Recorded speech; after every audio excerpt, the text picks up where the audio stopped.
Chair Jones-Carter, we're ready whenever you are.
It is 4:31 p.m. and I'm calling this meeting of the Design Review Board to order. My favorite part. Recording Secretary, can you please call roll? Board Member Birch is absent. Board Member Cook? Here. Board Member Liptak? Board Member Sharon? Here. Board Member Withridge? Here. Vice Chair Weigel? Here. Chair Jones-Carter? Here.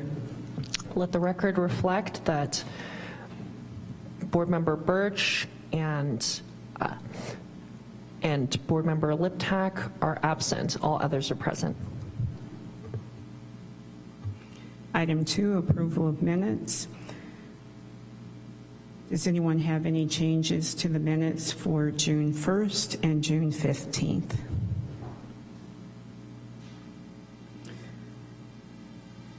Let the record reflect the minutes of June 1st and 15th are approved as submitted. Item 3, public comment. We are now taking public comment on item 3, non-agenda matters. This is the time when any person may address the board on matters not listed on this agenda, but which are within the subject matter jurisdiction of this committee. Recording Secretary, can you please provide instructions to the public?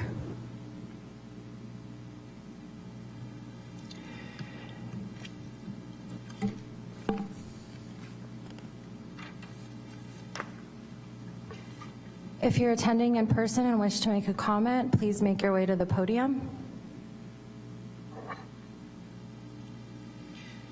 We do have 11 participants via Zoom. If you're attending via Zoom and wish to make a comment, you can do so by selecting the raise your hand icon at the bottom of your Zoom screen. If you're calling in, please press *9. Chair Jones-Carter, we have nobody making their way to the podium, and we have nobody raising their hand on Zoom.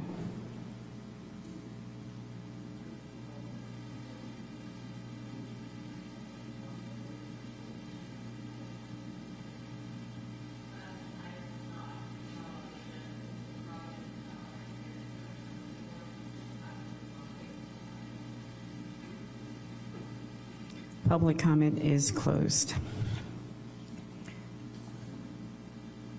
Item 4, statement of purpose.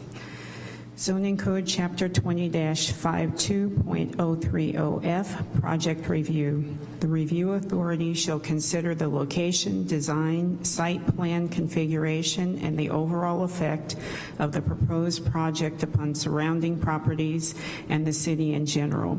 Review shall be conducted by comparing the proposed project to the general plan, any applicable specific plan, applicable zoning code, standards, and requirements. Consistency of the project within the city's design guidelines, architectural criteria for special areas, and other applicable city requirements. Item 4.2, board member reports. Are there any reports? All right, we do not have any public, we do not have to have public comment, thank you. Item 4.3, other. There is none. Item 5, department report.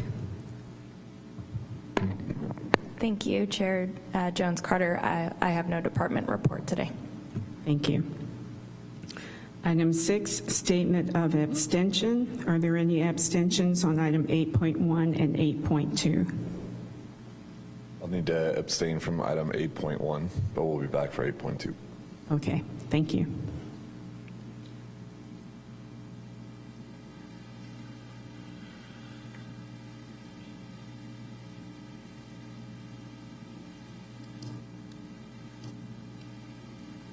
Item 7, consent items. There are none.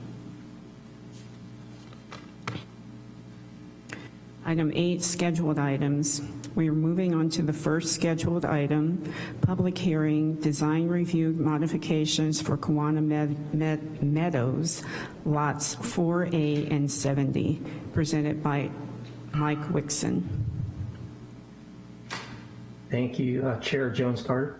My name is Mike Wixon, and I am a contract planner with the City of Santa Rosa. So I'll do the presentation for this project. And if we could put the slideshow on up, and I'll walk through the project.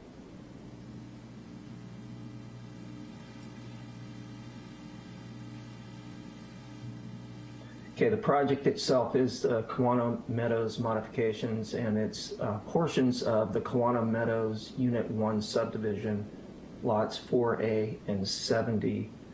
And this is a minor design review project. Now, if you could go to the next slide, please. The project itself actually adds one new building type to the mix of units previously approved, and this is a 6-unit, 3-story structure. And then it modifies the exterior of the buildings that were previously approved. And those are the elevations provided in the attachments. And the primary driver of this is basically the aisle width, the drive aisle width for lot 70, based upon the height of the buildings, was required to be, I believe it was 26 feet wide, in order to meet the fire code requirements. And that just completely changed the design. They couldn't make that fit. So in order to make this work, they redesigned the exterior of the buildings to be under 30 feet, changing the roof line.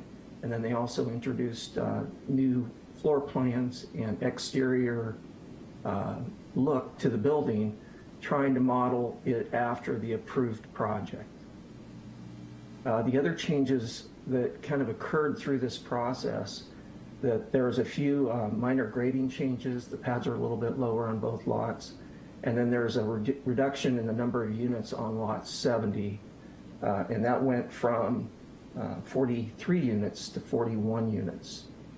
And then there are also a series of minor additional changes that occurred as a result of the overall change that had occurred here. So if you can go to the next slide, please. This gives you an idea of what's out there right now. The project has been graded, project site. It's a rough grade, and it'll be final graded later on. The project is next to an existing project that is under construction right now. To the south, where you can see kind of off on that right side, you see the oak tree.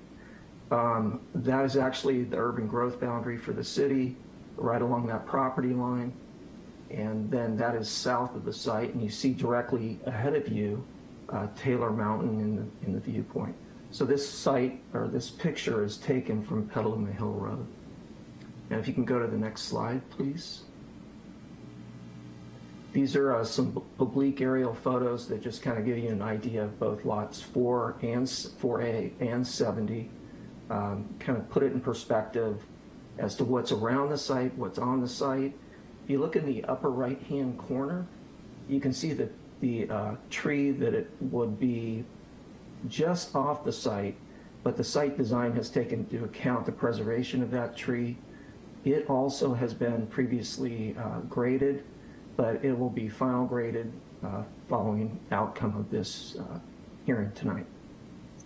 So if we can go to the next slide, please.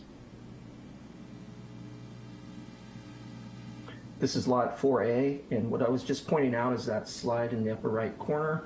is now, we're at street level now, and this is Franz Kafka Road, and off to your left is that tree. And so this is lot 4A from the street frontage. And Goya Street is right there on your left. If you go to the next slide, please. So this puts it into perspective of the existing conditions. Lot 4A is right there along Franz Kafka and also bordered by Goya and Farmers Lane. And then lot 70 is bordered by Petaluma Hill Road and Farmers Lane. And if you can go to the next slide, please. This gives it a context of the larger area, and then also the previously approved Kiwano Meadows Unit 1. So the lots laid out in the black basically are the entirety of Kiwano Meadows Unit 1, and you can see that in its context here.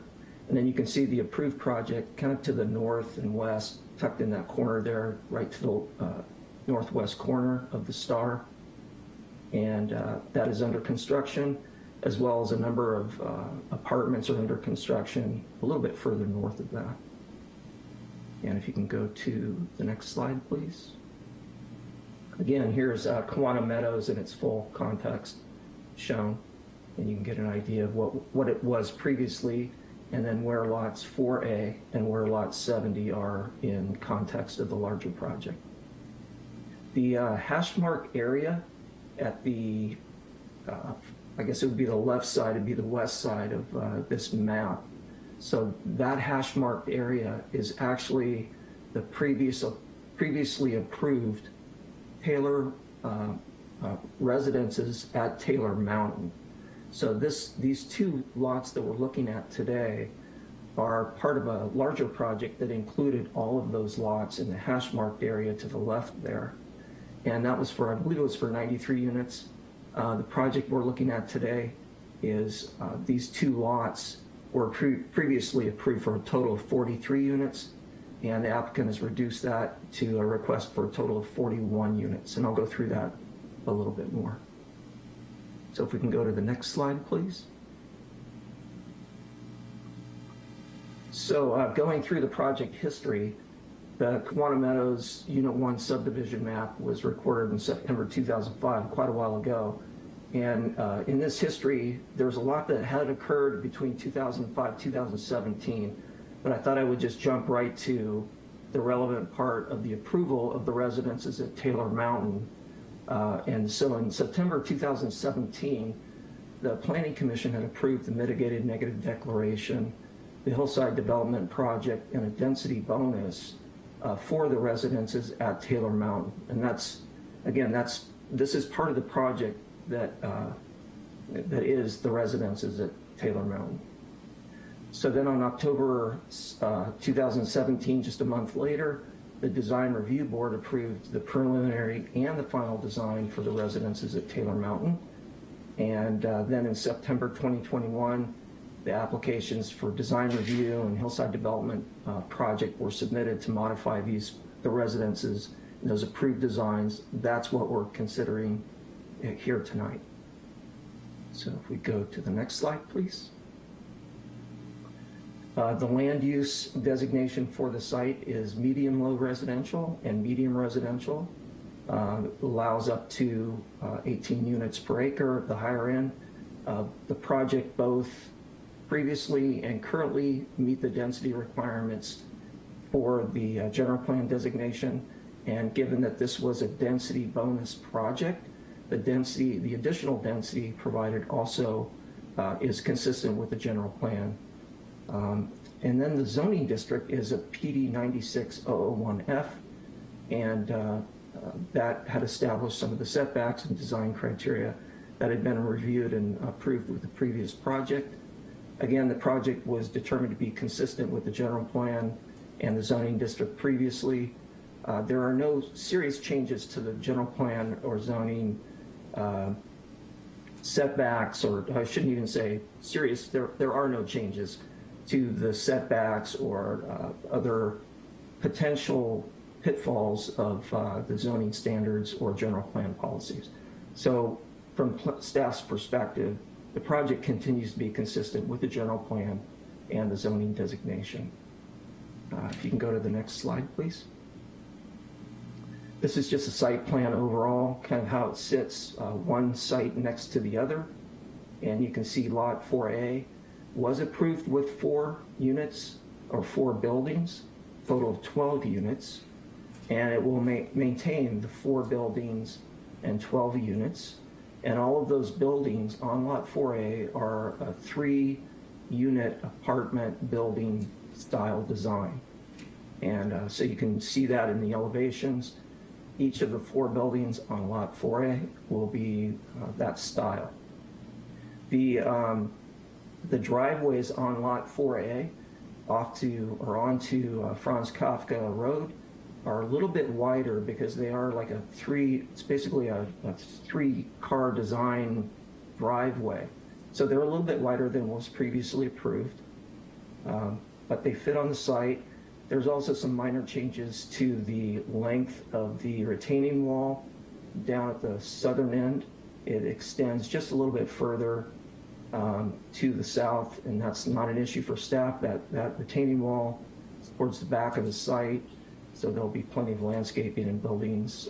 You probably won't even notice that from the street frontage.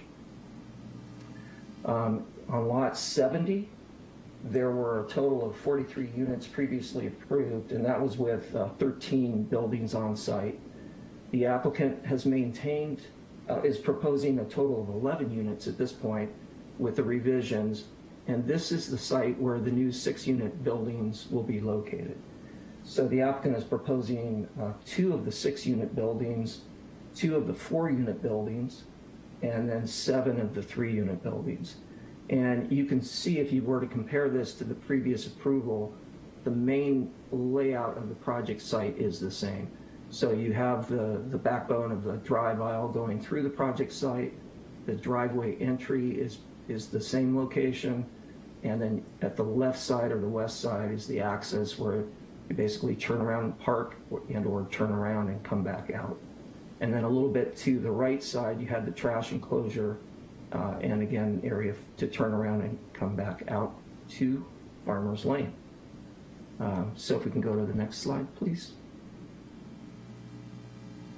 This is the landscape plan for Lot 4A, just showing there's plenty of density of plantings in this. There's a good selection of water efficient type plants, both shrubs and trees. This is the planting plan, so it doesn't show the trees, but there are trees to be planted in this project site as well. They're included in the attachments. I just wanted to draw attention kind of to that lower right corner.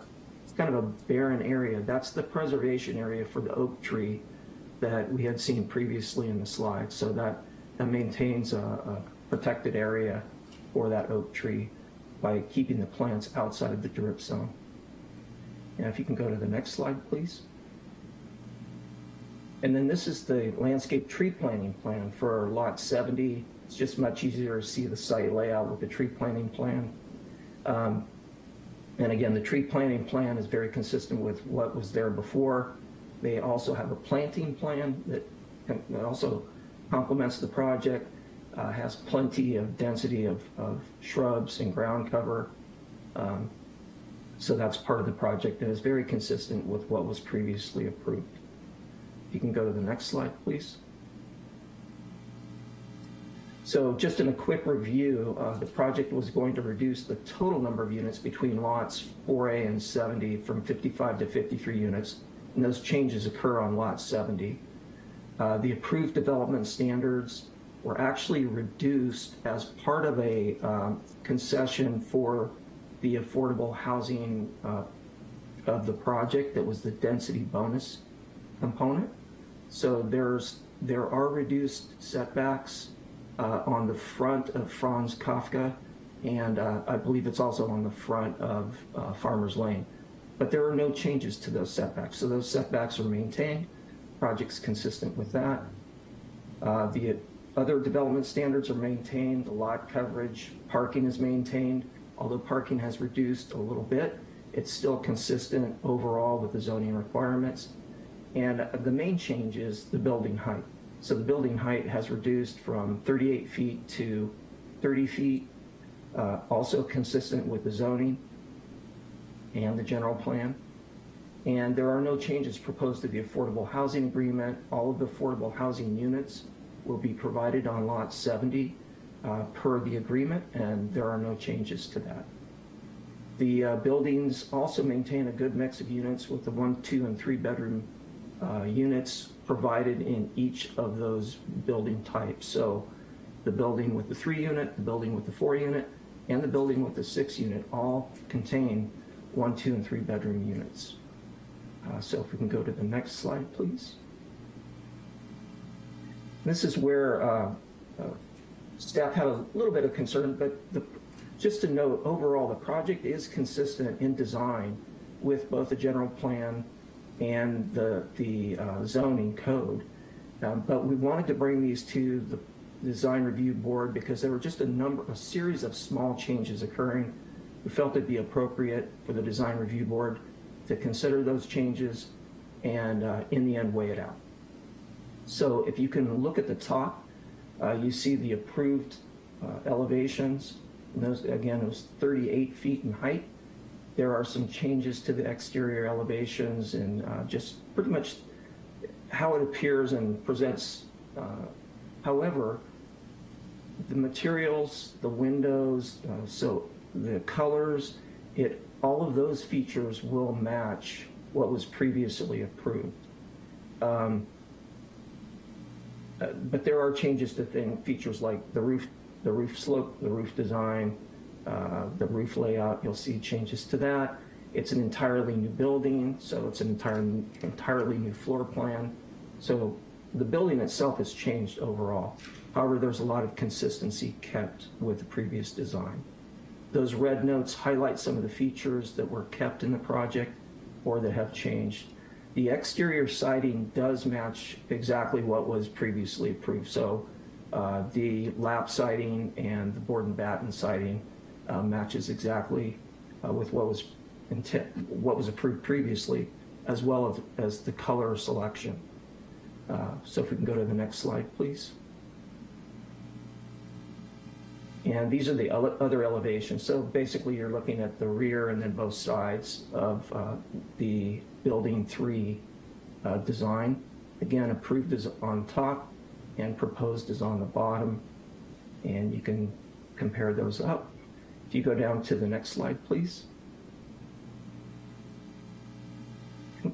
And basically here's a color photo showing the comparisons. To the left is what was approved in the gray and white, and then what is proposed is in the blue and gray. And you can compare the front and the rear in these color images and drawings, renderings. Next slide, please. This is the 4-unit building. Again, much of the same. You'll see that the previous building was up to 38 feet. You see some features on the exterior of the building. Many of them are carried over in the new design. The new design is 30 feet. Color selection is similar. The sidings all match. Roof materials all match what was previously approved. You can go to the next slide, please. And then here is the backside and both sides of building 4. And I primarily threw a lot of these elevations in case you wanted to come back and talk to them later on. But you can compare up the differences here. And if you go to the next slide, please. And then here are the colored renderings comparing on the left what was approved with the front and rear views of what is proposed. And if you go to the next slide, please. And then this is the 6-unit building. So this has no comparison. It's a brand new building, as I mentioned earlier. Here is the front elevation. Again, the style of this building is very similar to what they've proposed with the changes for the 3-unit and 4-unit building. So very, very similar to that. And in fact, yeah, it's very similar. The color selection also is matching colors that had previously been approved. So if you go to the next slide, please. And then here are the renderings for both the rear and the front elevations of the 6-unit building and how it presents. And then the next slide, please. And then this is a visual analysis of the project. The top view is with the project, so you can see, get an idea of how the project will look once completed. And then as it compares with what is already there a little bit to the north. And in this view, that would be to the left side of the aerial or the street view image. And then you can compare that also with what's existing down below. And you can see how that matches up. Doesn't block the view of Taylor Mountain or much at all into the back of the Taylor Mountain Hills. And if we can go to the next slide, please. So September 28th, 2017, the Planning Commission adopted the mitigated negative declaration, and those mitigation measures were incorporated into the project approval. And what we're looking at now is if there was any needed or necessary additional environmental review since 2017, and staff's determination is the project doesn't meet any threshold that would necessitate further environmental review. So there's no evidence that the project would have potential new significant impacts. There's no evidence that the project would change severity of previously identified significant impacts. And there's no evidence to indicate there are new circumstances or new information that would create potentially significant impacts or require a more robust analysis of any of those. So we've made a recommendation, no further CEQA analysis is necessary, and the mitigated negative declaration is adequate. If we can go to the next slide, please. So the issues. So again, I mentioned that the staff can make the findings that the project is consistent with the general plan and zoning as well as the design review guidelines, but there are a few features that are changing that we felt it'd be appropriate to bring it in front of the design review board and have them weigh it out. So if you look carefully at it, there's features like craftsman style awnings above the doors and windows, use of double hung windows, finished details on roof and eave lines, and trim around the doors and windows. And you know, basically, if the design review board felt like there might be more there to look at and discuss, and felt similarly that there might be something that they may want to change or recommend as changes with this public hearing. So that pretty much concludes my presentation. If you can go to the next slide, please. There's, when I did present this, put this together, no public comments had been received. I did receive a comment today from Mr. Ed Rogers, who lives directly south of lot 70, and he had indicated in an email 3 concerns. Unfortunately, we didn't have time to get this up. So the 3 concerns he mentioned were concerns about traffic congestion, and this would be, that particularly would be getting in and out of his driveway along Petaluma Hill Road. And then he was concerned about the buffer area in between the units and fence along the southern property line of lot 70. And that is described in my discussion with him. That essentially is the 15-foot building setback area. And then also he asked if the fence could be replaced on the plans. Basically, the plans currently show the fence is to remain, so no changes are proposed with the fence. And that is the extent of public comments that I've received. And with that, if we can go to the next slide, please. So our recommendation is that the design review board by resolution grant design review for the modifications proposed to lots 4A and 70 of the residences at Taylor Mountain, which is also known as the Kiwano Meadows lots 4A and 70. If there were any questions from anybody in the audience that'd like to discuss this further after the hearing, you can reach me at the email there or by phone. And that concludes my presentation.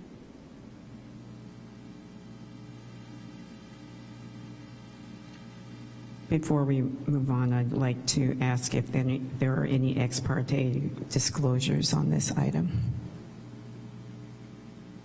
Thank you. I would like to open the public hearing on this item. Recording secretary, do we have any public comment? Oh, excuse you're- me. Oh. Does the applicant have a presentation? I didn't think they did. The applicant does not have a slide deck, but my understanding was that they were going to walk through some of the architectural changes. And Mike, are you able to weigh in on that?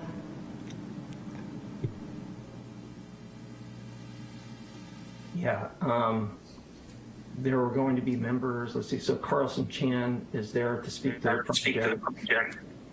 I believe Leilani, who is now is the project architect, and I'm not sure, I think she's there in person and might be able to speak a little bit to the architecture.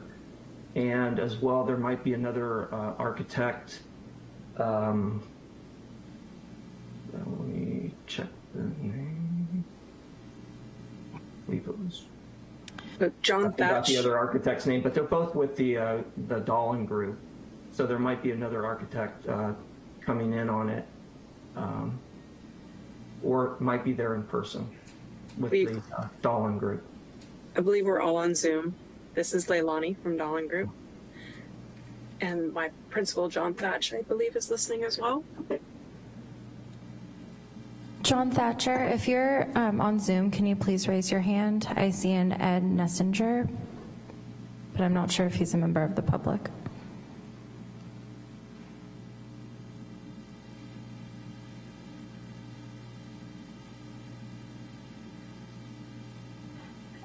Ed Nessinger, I just gave you permissions to speak. Is this John Thatch with item 8.1? No, it's not. Okay. Then I don't see John Thatch on Zoom. All right. My apologies. I am Leilani Ganal with Dolan Group, and I am the architectural project manager on this project. And if you have any direct questions for me, I'd be happy to address them. We did try and maintain the same architectural forms that were on the original approval, just tried to keep the lines clean, provided better living areas, more furnishable areas, lots of light into the buildings. So I hope you'll appreciate that and approve it as is.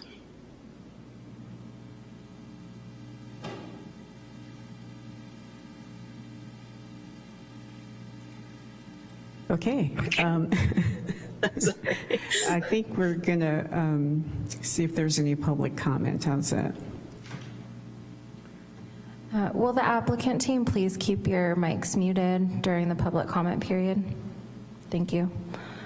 If you're a member of the public wishing to make a comment and you're attending in person, please make your way to the podium. Okay, I don't see anybody making their way to the podium. If you're attending via Zoom and wish to make a comment, please raise your hand. We do have one member of the public, Ed Nessinger. Can you please state your name for the record? Ed Nessinger.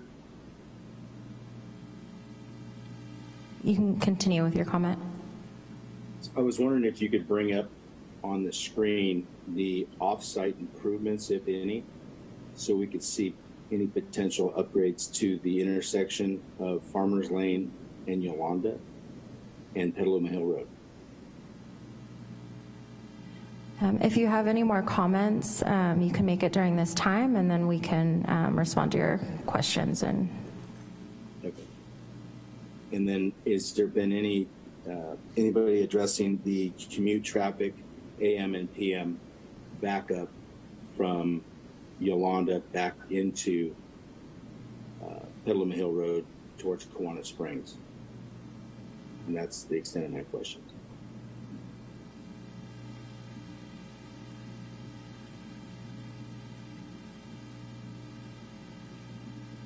thank you. There was a There was a traffic study done.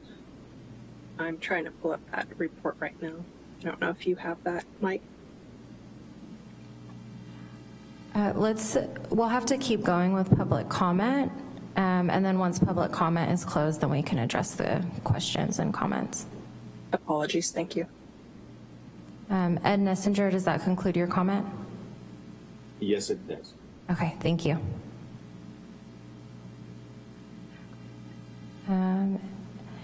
If anyone else would like to make a comment, you can do so by raising your hand. If you're calling in, please press *9. Chair Jones-Carter, we don't have any more hands raised at this time. Thank you. I'd like to close public comment. And I believe we have maybe a response to the question. Yeah, I was thinking, Amy, I wonder if I'm blanking on his name, Mike might know in the original resolution if there was language about the offsite improvements that were required. I was having trouble pulling up the civil plans, so I can't remember exactly, but I remember we did have, there were some there were some road improvements, weren't there, Adam? Don't you remember that? Yeah, I don't remember the details either. So I was wondering if it was in either the staff report or the original resolution, and hopefully we get that question answered for that member of the public. So I don't know offhand if that is listed in the resolution or covered. I do know that the mitigated negative declaration did address traffic. There also was an EIR done for the Farmers Lane extension. So that also, I'm sure, had addressed traffic flows and volumes and AM, PM turn lanes, I would venture to guess. So that also had been done. That's mentioned in the staff report, but it's not listed in the presentation. What I can say after talking, Jesus McCaig is the project engineer with the city staff for this one.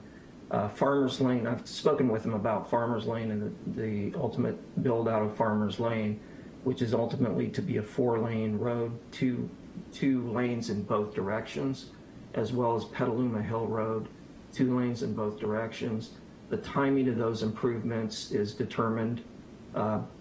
Basically, it's triggered by factors that I'm not completely aware of, but there are triggers for those. And I couldn't say when those are to be completed. However, the right-of-way for those improvements is being dedicated and has been dedicated with the project and will be dedicated with this project as well.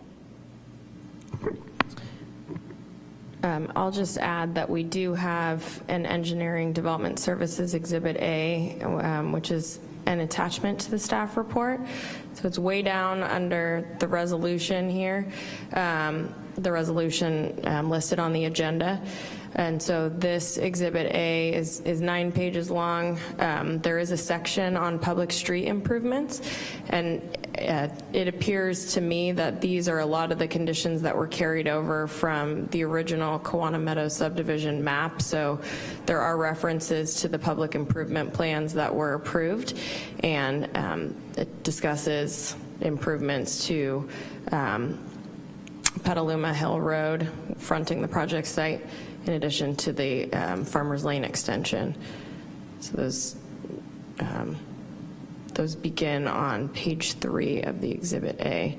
I can see if there's an engineer from city staff that's available to speak to these. I don't want to try and do that as a planner, but I do see that there are a number of conditions addressing public streets here. Yeah, and I found it now too. I was having trouble opening it in Granicus there, but it looks like Exhibit A has a whole section, public street improvements, and it's item 5, 6, 7, 8, and 9. And there are, like you said, Amy, there's a lot of information specifically about Lot 70 is what it looks like, which is the one that's directly adjacent to Petaluma Hill Road, which I think is what the member of the public was asking about. So it talks about a multi-use path, Class 1 multi-use path, widening, et cetera, et cetera, et cetera. So it looks like this was all addressed in the original mitigated neg deck and then also as part of the engineering exhibit. So Yes. that's what it looks like to me, at least. And I would just add that, as Mike Wixon explained, that this is, this was all analyzed.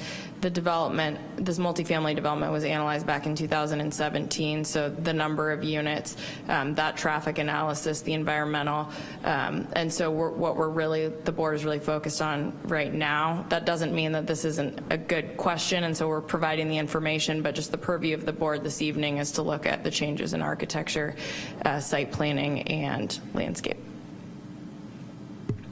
Thank you, Amy.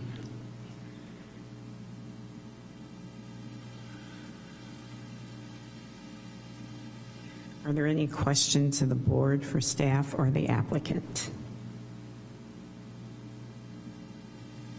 I'm going to start with Ernest.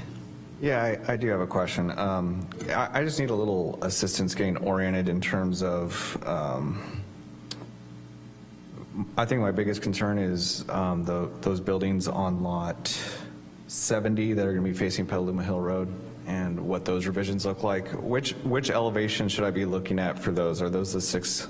One of them's the 6-unit elevation, is that correct? Yeah. 6 and 4 unit. 6 and 4. Yeah, I believe so. It's the rear for both of those? Okay.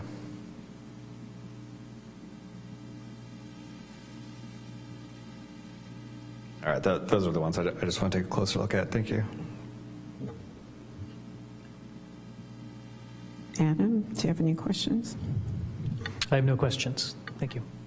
Vic? No questions. Oh, Drew? Yes, I have a couple. Let me find it here. I had it up, and then I, of course, lost it because I was digging for something else now. Okay, in the original approved resolution, DRB had, it looks like 8 conditions. It appears to me that several of them were addressed, that the ones that were applicable, I guess, to this specific site. So one of them is consider moving fencing at south of lot 70 back to south property line. It appears that that was addressed, and it was a consider, so it was a suggestion. 25 in the resolution is shall add site furnishings for lot 4A open space to match those included in lot 70. That appears to have also been completed. The one covered parking space tandem, I think that's all done. And then the only one that, so I guess that I'd ask the architect if they think that they've addressed those. And then the one that I don't think's been addressed, because I can't seem to find a drawing about it, is shall provide stucco or board form or come face CMU concrete trash enclosure. And that would be the trash enclosure located on lot 70. And that was a shall. So that's a condition of the original approval. So it should have been included in the package, but I don't see it.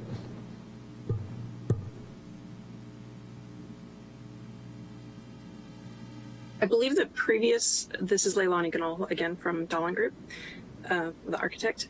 I believe the previous project that was approved showed siding on their trash enclosure, and so we've provided the same to be consistent with both the buildings that we have on our site as well as what was previously approved.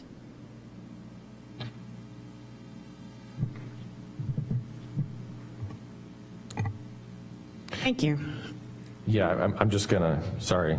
So siding is not stucco, board form concrete, or cone face CMU, right?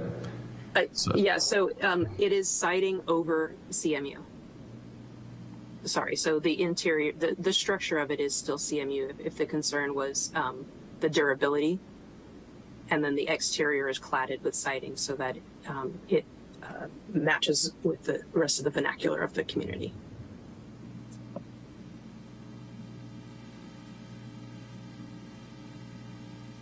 And this is Carlson Chan. I would like to chime in on this. If this condition is concerning the board, we're definitely willing to convert that into a stucco exterior for the trash enclosure. That's not a problem for us. Yeah, I mean, I hate to be harping on something so minor, but obviously there was a reason the DRB in 2017 gave 3 options, and I guess the reason why I'm kind of being a stickler is it sounds like the current design of the trash enclosure does not conform to this. We will conform item. to the Okay. stucco exterior, and Okay, cool. we'll put that on the condition. All right, cool, thanks. Sounds like a Appreciate plan. it. Yeah, sorry, I don't mean to be draconian. No, yeah. it's okay. I think it's a longevity concern, and we'll definitely adhere to it.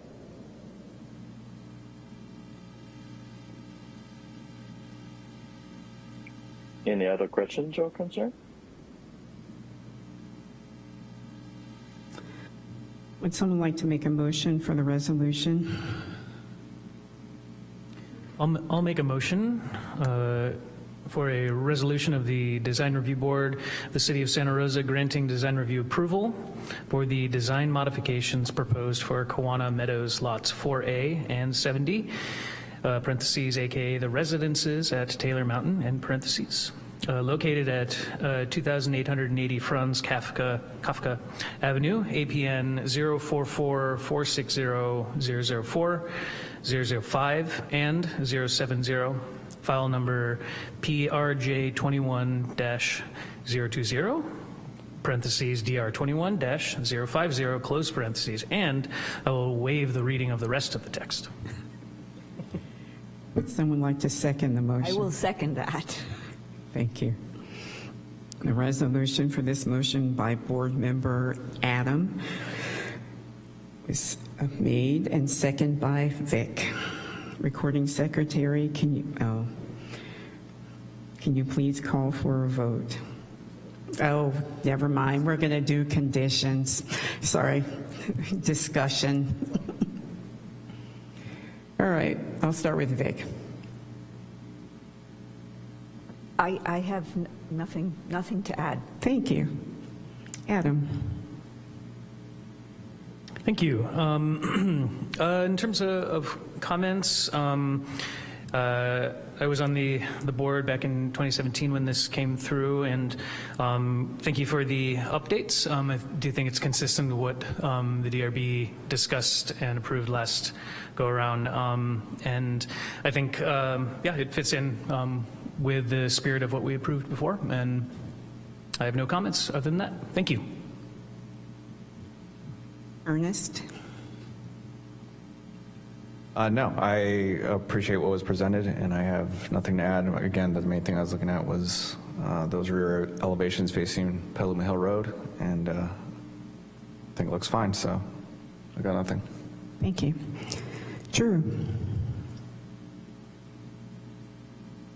I want to thank the applicant for coming back to us, and I think actually, interestingly, the previous version was oriented the way it was because it was modular construction, and I think by what appears to be flip-flopping it back to stick-built, it's actually improved the layouts of most of the units. I think originally we kind of thought the third floor modular kind of was a little awkward, and so now there's a little bit more livability between some of the units that have two-story, which is kind of nice. My only caution would be, and I think I said this about another project in this area, so there's a number of multifamily units that are very near this, and they have similar blue and similar red on them, and they're not that old, and they're fading pretty badly at this point in time. So if the applicant team wants to consider some alternate color schemes that look at different colors, I'd be okay with that, just to allow some flexibility for them to kind of pursue colors that may not have the same UV fade. And I think the gray building, the gray layout, not a huge fan of that, just because it feels pretty stark compared to the rest of them. But I'd be open to allowing the applicant to pursue some additional color schemes should they choose as an option, but in the same kind of vein that they have it with kind of the modern farmhouse play or modern craftsman farmhouse play. So that would be it. Thanks for a great presentation, and good luck getting your project built. I have nothing else to add, so can we do a vote?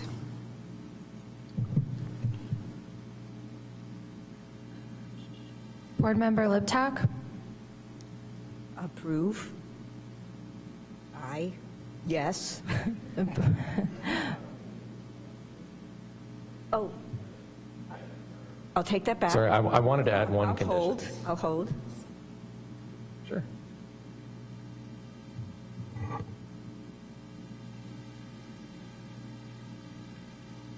Yeah, I just, like, I think if the applicant has this color scheme in here, they're kind of going to be beholden to it, right?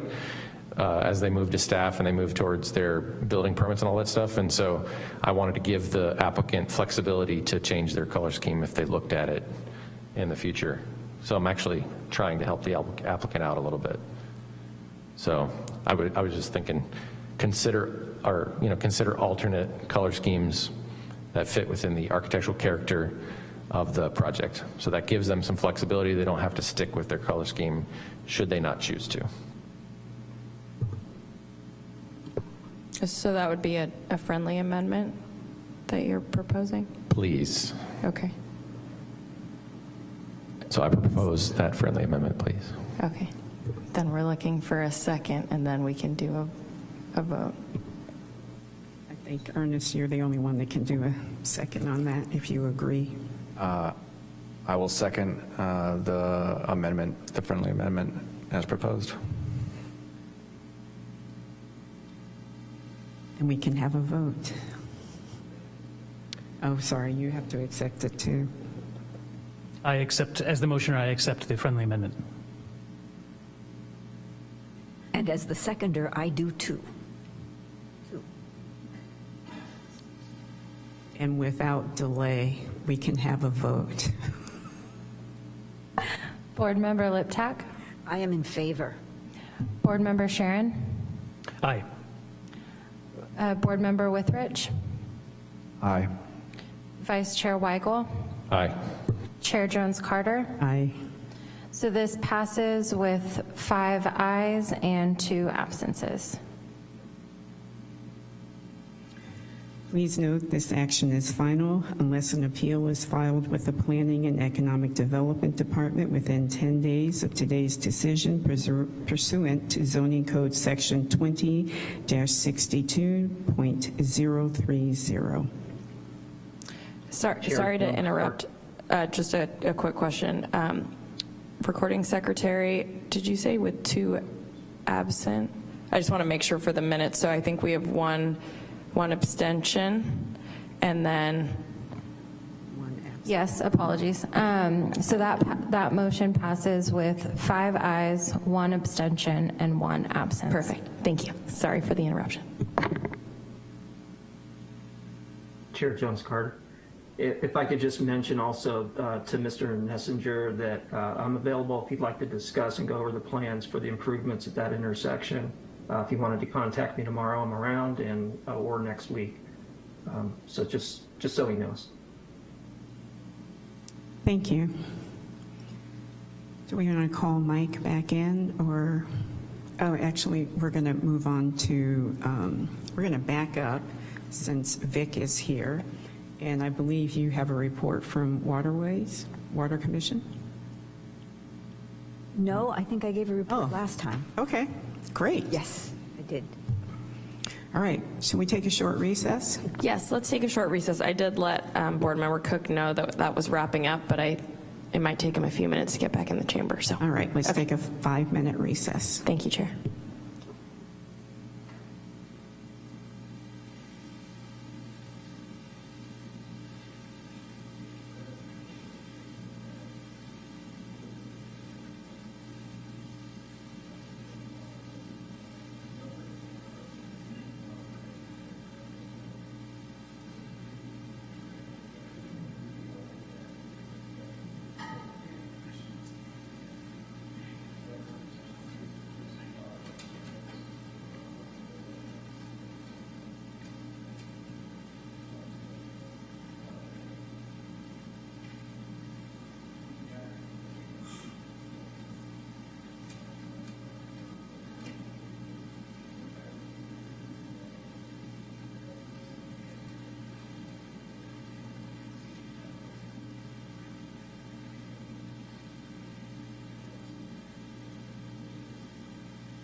Okay. I'd like to resume our meeting.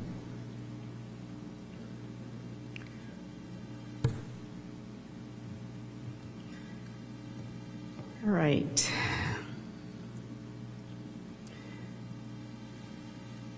Sorry. We are now on item 8.2. Public hearing, Mosaic Apartments, EIR previously certified by CEC Design Review Major -1683, Petaluma Hill Road -DR 20-051, presented by Nora.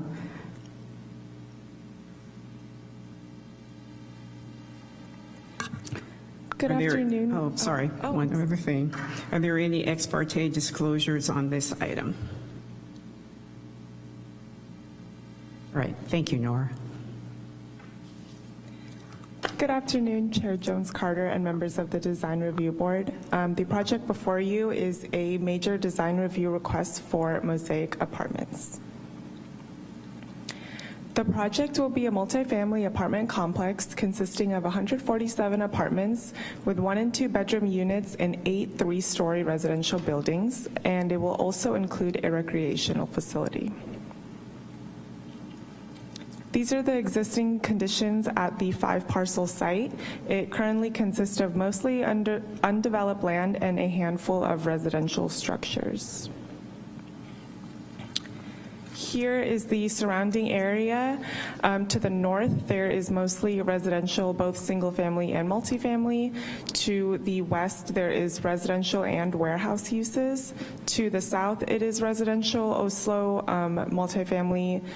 It's directly abutting multifamily, and then there's more single-family below that. And to the east, there are both commercial and residential uses as well. Some brief project history. In March of 2020, staff met with the applicant team for a pre-application meeting. In July of 2020, the project came before the Design Review Board for conceptual review. In August of 2020, there was a neighborhood meeting held, and November 2nd, 2020, the application was officially submitted. The general plan land use designation for this site is medium-high density residential, and it is zoned R330, which is also medium-high density. The project implements several goals of the general plan, such as meeting the housing needs of Santa Rosa residents and maintaining a diversity of housing stock. The project has been reviewed and conditioned in compliance with city development standards. Staff is able to make all the required findings for design review. The project has been conditioned to include public improvements, and therefore it will not interfere with the use and enjoyment of neighboring developments. And the community-oriented recreation center will provide a pleasant sense of place and a desirable environment for future occupants.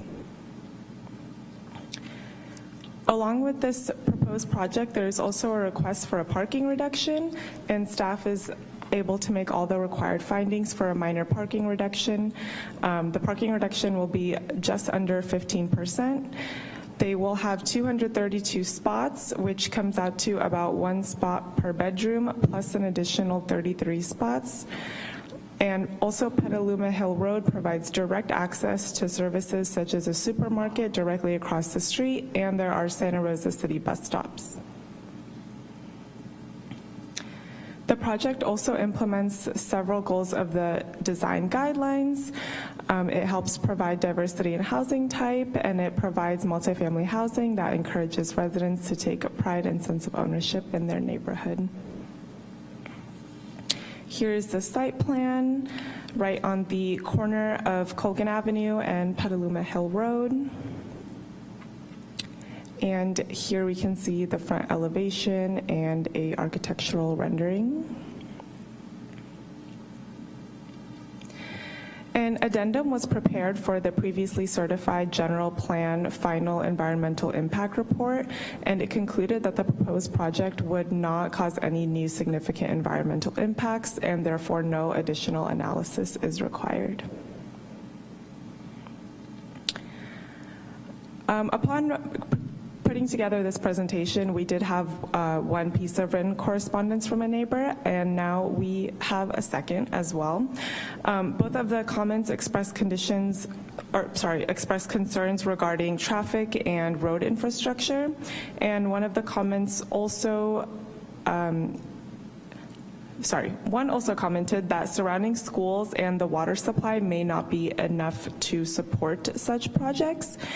And if members of the board have any further questions regarding these concerns, staff is happy to respond to them. The project came before the board on July 16, 2020 for conceptual review, and these are some of the highlights of the comments that were made by the board that the applicant team has made effort to address, such as considering more play space for children, permeable paving instead of asphalt, and adding material contrast in the parking area. Therefore, it is recommended by the Planning and Economic Development Department that the Design Review Board grant design review and adopt the addendum to the General Plan Final Environmental Impact Report for Mosaic Apartments, a multifamily development at 1683 Petaluma Hill Road. For any questions or comments, this is my contact information, and I believe we have a presentation from the applicant team as well.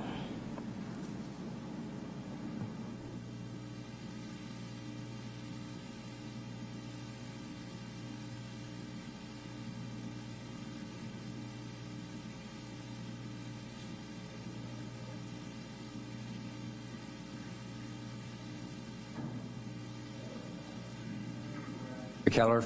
I'm the CEO of McKellar McGowan, and I'm pleased to be here.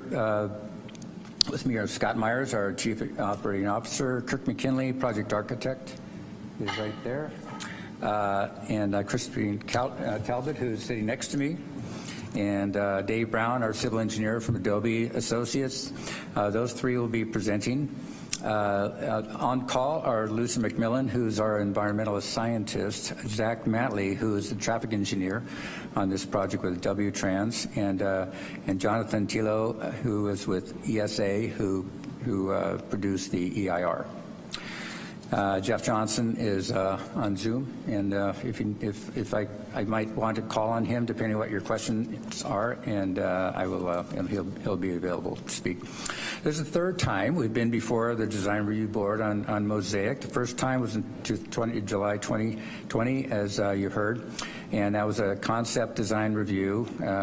You reviewed the project submittal and encouraged us to proceed. Unfortunately, it was then that the COVID epidemic began really kicking in, and our financial partner decided not to proceed. So, in fact, all investors, you probably know, went to the sideline, and so we just put the project on hold. Although, 18 months later, we came back with a new idea, switched gears, and we were thinking about doing an affordable project, like what we're doing in West College right now. It's under construction. So, but unfortunately, we were, instead of 147 units, we were proposing 160. And you may recall, I think most of you were here then in January of 2022, that you suggested that maybe we build 200 units instead of 160, which we thought was interesting and provocative. However, we were not able to get tax credit financing because the property was not, and still is not, in a high resource zone for TCAC, and so there was no way we can get financing for an affordable project. But we're here now again before you, back to our original plan, having spent the interim period for the full submittal, including EIR addendums, and it concluded that the project is consistent with anticipated development under the San Diego General Plan, the Santa Rosa General Plan of 2035, and found no evidence, as you heard, that the project will result in environmental impacts. So I try not to be repetitive, but Mosaic is a 147 unit, 3-story walk-up apartment project on 4.92 acres, Petaluma Road and Culligan Avenue, zone R330, which is our density is 29.9 units per acre. So we're just on that on the cusp. It's an 8-apartment structure. They're 35 feet high. Each one will have a 3-foot architectural element. So the total height will be 38 feet from their highest points, at their highest points. The recreation building is 1 story. There are 83 one-bedroom, one-bath units, 12 one-bedroom, 1.5-bath units, and 52 two-bedroom, two-bath units. There are 84 attached single garages, which are actually part of the structures. There's some with direct access into their apartments. 148 surface parking spaces for a total of 232 spaces. Zoning calls for 271, so consequently we're asking for a minor adjustment decrease of 14.4%. As Noor has already told you, I'm trying not to be so repetitive. So anyway, so the slide you see there is the rendering of the project. We have made some changes to it, which if you want any detail about that, our architect is here, Kirk McKinley. So the next slide, if you want to go to that. Shows the proximity is a little different from what you saw before. Mosaic is shown with the yellow star. There's 2 very close bus stops. Schools are, there's Kiwano Elementary, Santa Rosa Middle School, Shepherd Elementary also, Santa Rosa High School, Santa Rosa Junior College, the Bayer Park, and Martin Luther King Memorial Park are nearby, and as is Providence Memorial Hospital, and the Santa Rosa Marketplace Power Center. Next slide, please. So this is honing in a little bit on the project. You can see it's in the upper right-hand side, outlined in yellow, and then next to the Power Center, and the intersection of Colgan and Petaluma Hill are just to the upper right side of the project. Next.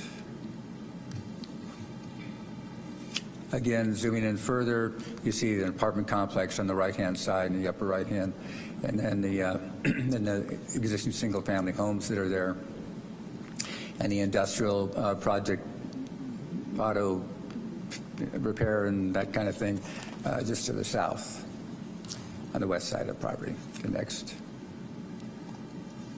Now this is a view from the next 3 are at grade level. This is a view looking south from Colgan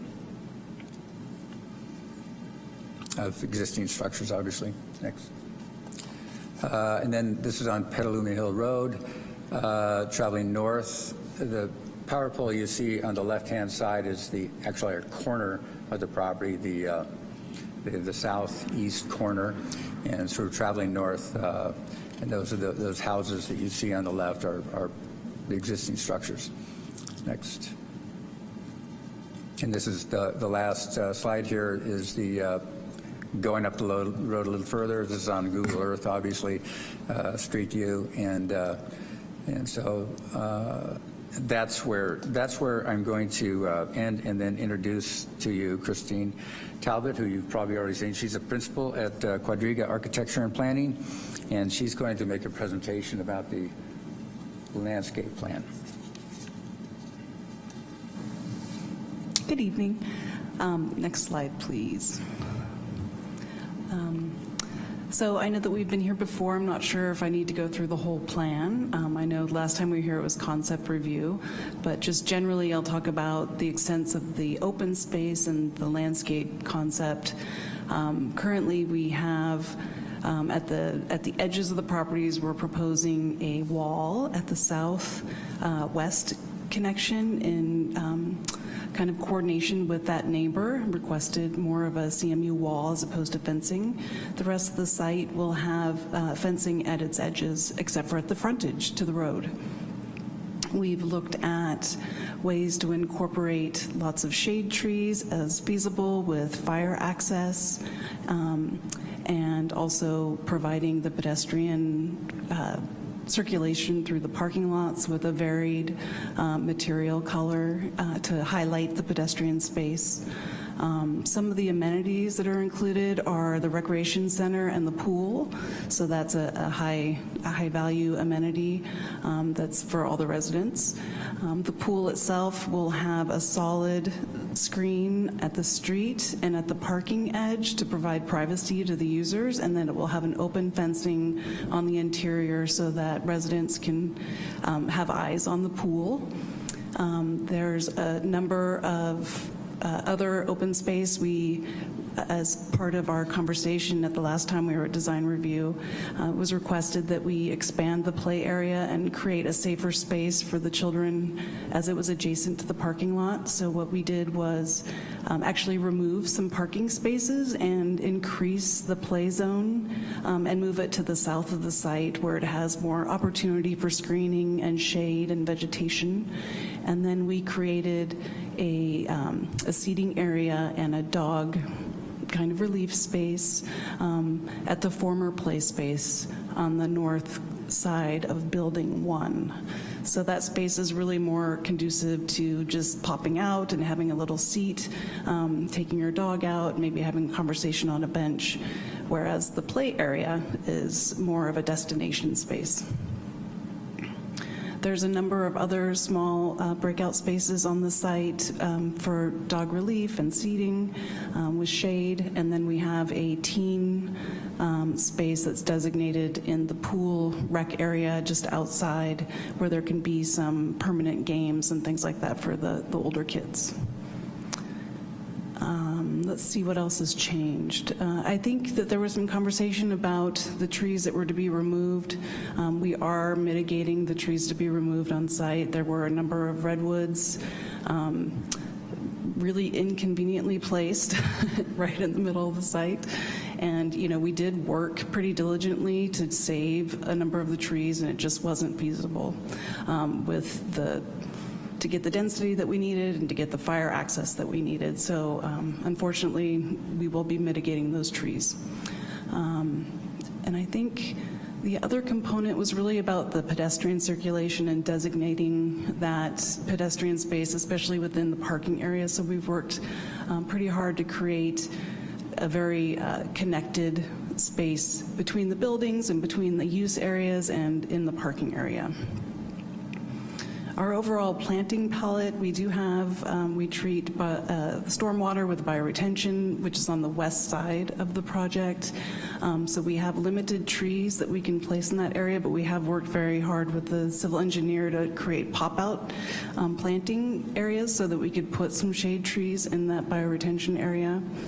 And then organizing the parking so that we do have more of that orchard shade canopy. The remainder of the plantings would be low water, adapted, native, and that kind of thing. And we're looking at creating a lot of visual interest with the areas of planting that we have. I think this plan actually shows trees, yes it does, on Colgan Avenue. I know that there's some conversation with the city and stormwater and back and forth, so we're looking to kind of maintain those trees to provide that buffer at the street, especially at Colgan Avenue. It's a pretty rough transition down that road, and trees will be very important at that edge, but I'm not sure how that's going to play out with the various agencies. And that's the extent of my presentation. I think Kirk McKinley is going to come down and go through the architecture. Thank you.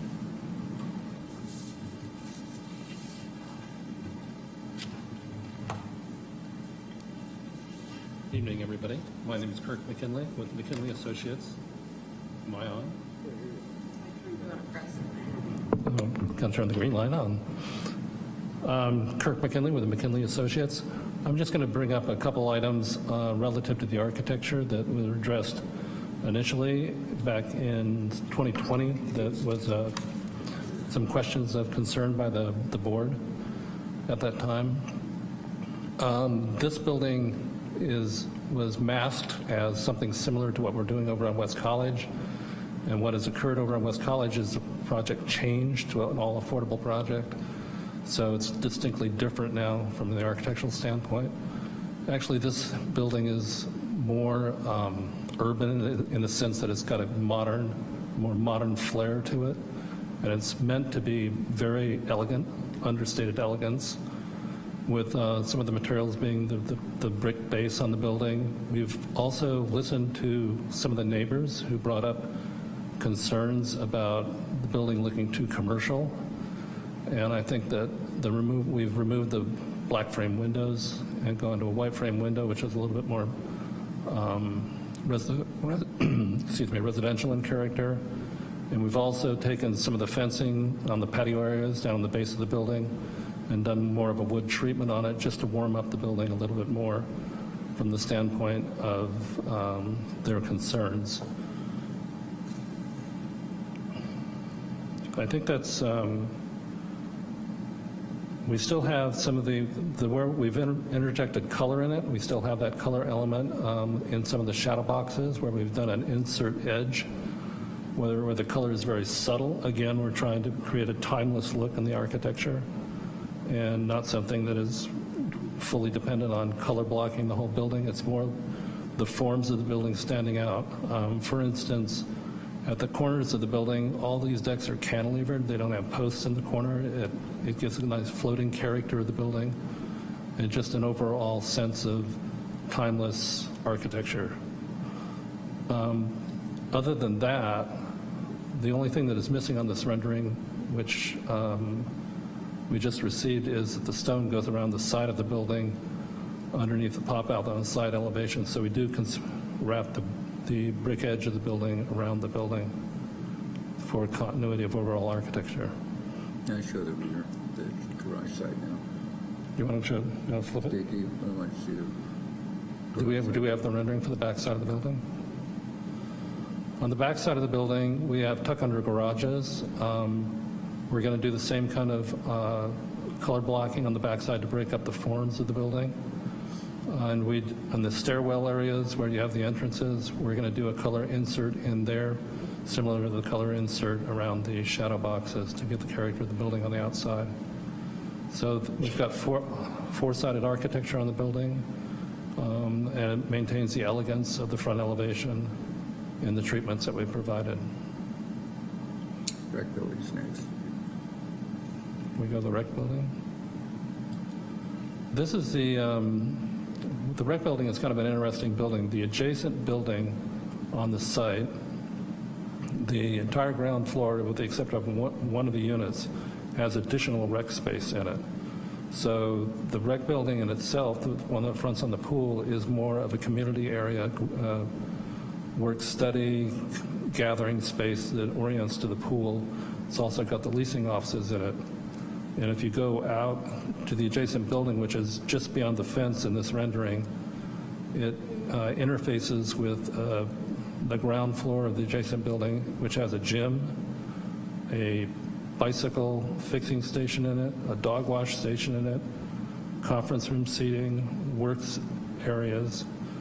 And it's all, so the combination of the building, the single-story building fronting on the pool, and the adjacent building is much larger than we accustomadly do on a apartment project in terms of overall common space. So I think it's going to be unusual to see this kind of feature on a project of this kind of small scale. We're accustomed to doing 300 units with the amount of amenity space that we normally put on our projects. And so this rec building is accommodating a much larger area with much fewer units. And if you have any other questions, I'd be happy to answer them.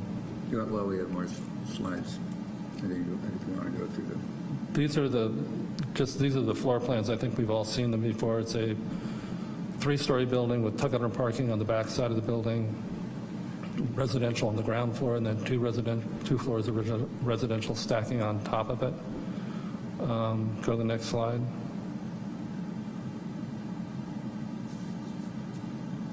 Go to the next slide. These are just line drawings of the elevations. I think the colored rendering does service to the building much more. We have about 5 different building types on the building, just to configure to make the site density be able to be achieved. And I think the elevations are consistent between the architecture from building to building, and the rendering is representative of that style. So, we could go through all the different building types, but they're all very consistent with the rendering that you saw. So if we go back to the rendering to conclude. Talk about the 17 unit that shows all the common area in that first level, 17 unit building. Do we have the floor plan of that building? Yeah. Yeah, this is it. This is the rec building, that's the adjacent building to the rec area. As you can see, it's got a large gymnasium. You can see on the left-hand side of the building, it's got the bicycle fixing area, the dog wash area, 2 conference rooms, and the kind of a work-study area. And then the manager's unit is actually down on the end of that building, so he has supervision of the common space and all the goings-ons.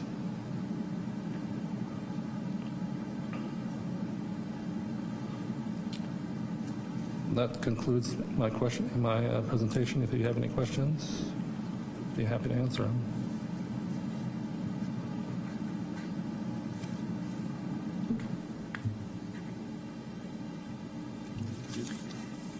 Okay, so next is our engineer, our civil engineer, Dave Brown, and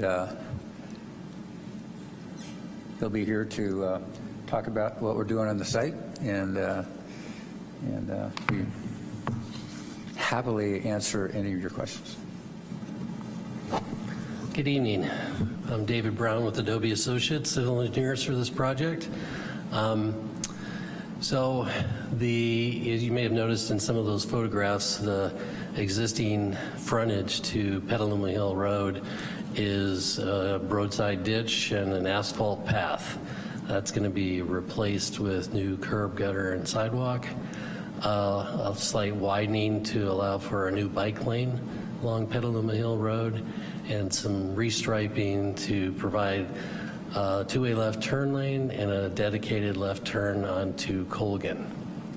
Also, there's currently a bus stop north of Colgan coming southbound on Petaluma Hill Road. That's going to be relocated to the frontage of this project just south of the intersection of Colgan and Petaluma Hill Road.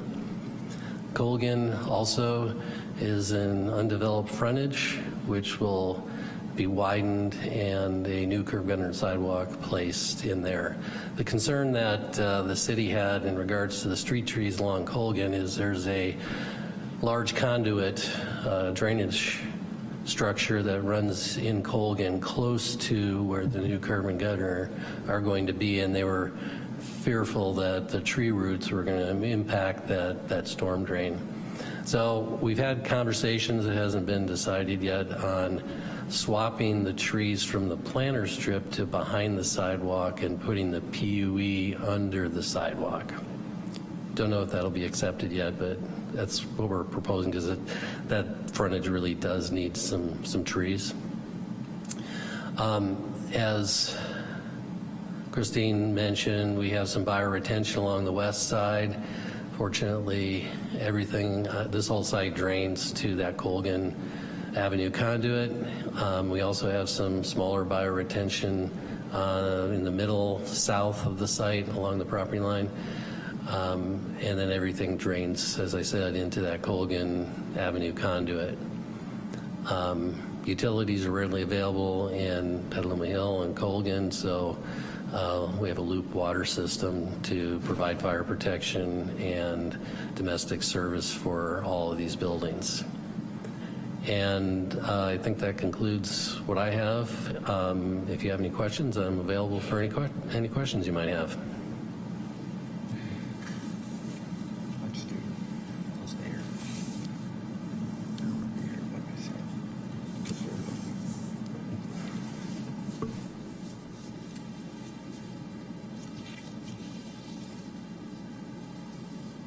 I think that concludes our presentation, so board can continue.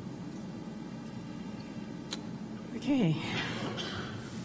I would like to open the public hearing on this item. Recording secretary, do we have any comment?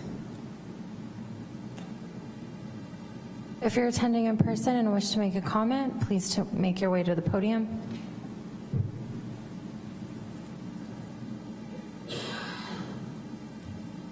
So the podium is up the stairs there.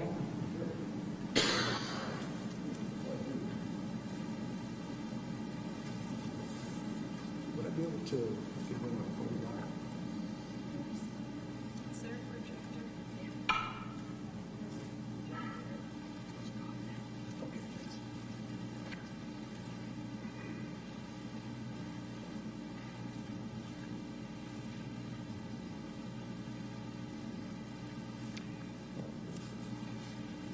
My computer here, pitchforks and pitchforks and torches.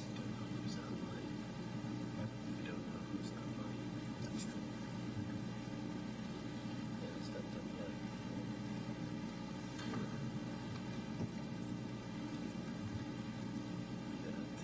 I don't know how you want to do this.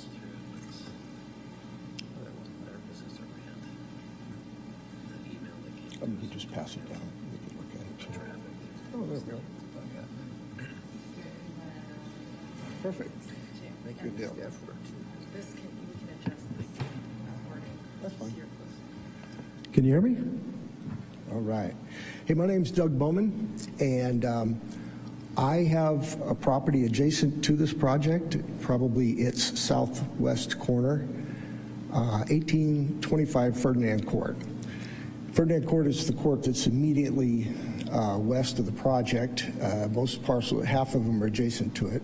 And I'm here sort of representing 5 of the commercial property owners on that court. And you'll probably hear from Ed Nessinger a little later. He's got one of those and a property on Colgan Avenue also. Anyway, what I want to do is just quickly paint a picture here of Colgan Avenue. I know that you guys are all probably familiar with it. It's the main, the Baker Avenue exit dumps right onto Colgan and takes you straight over to Petaluma Hill Road. So it's a heavily traveled road as is. Because of the freeway access, it's a direct freeway access right there. And you know, even the projects that you guys are discussing before this one, as Yolanda gets full, Colgan is starting to become more of an alternate for some of those projects too. But anyway, I want to comment on a couple of the things that I read in the traffic study that was done for this. Let's see, I'm going to start on page 27 in the parking section. And it was mentioned earlier, too, that the project, I'm going to read the finding. The proposed parking supply falls 16.5% short of the requirements specified in the city zoning code. However, given the site's proximity to local and regional transit service, it would be reasonable for the city to approve a parking reduction allowed by code. Okay?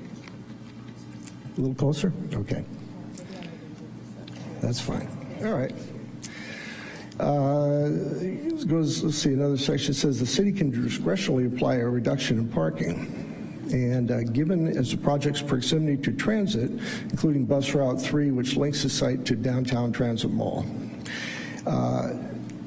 My knowledge, in fact, on page 8, it says that the stop that they quote or cite is at the corner of Santa Rosa Avenue and Colgan. Now, Dave, you may have just mentioned moving a bus stop. I didn't quite catch that. If you're moving that bus route 3 site to the other end of Colgan Avenue, that would be great. Let's see what else. Pedestrian, well, let me start with the bicycle facilities. That's page 24 of the traffic study. The finding, bicycle facilities serving the project are adequate.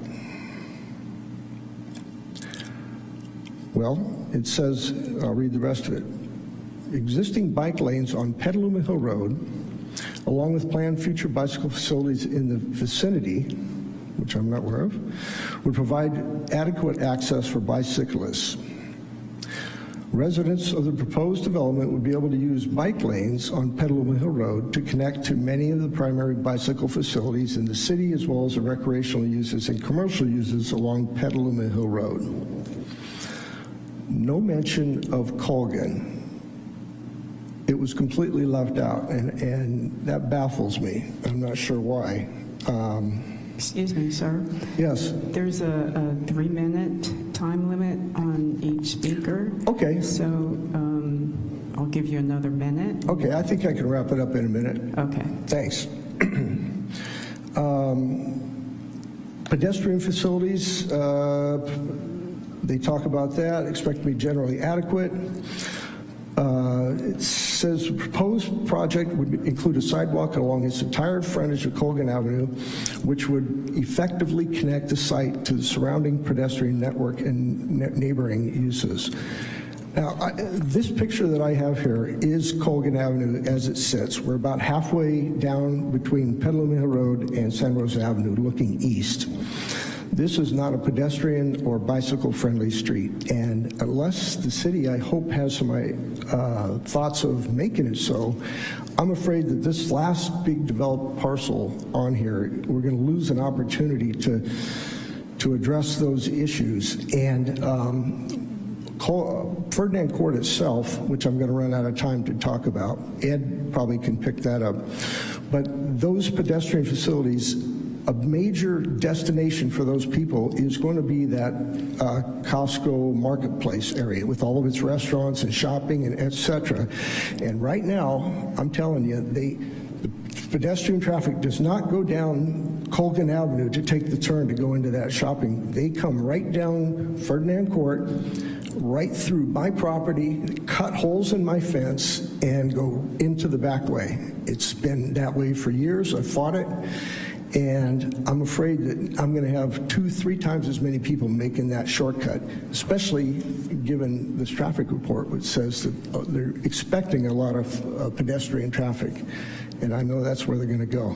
Thank you very much for your comment. Thank you for your time.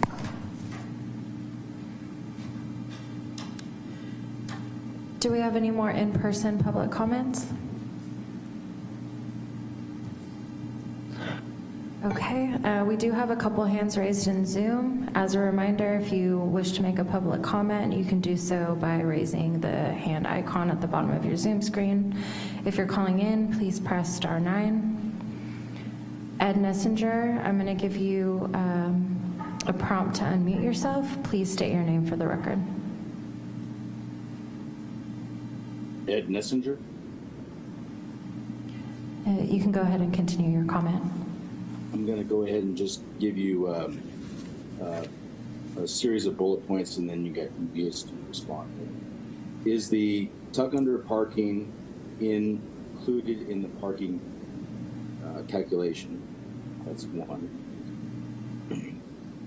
Is there street parking available on Petaluma Hill Road? That's 2.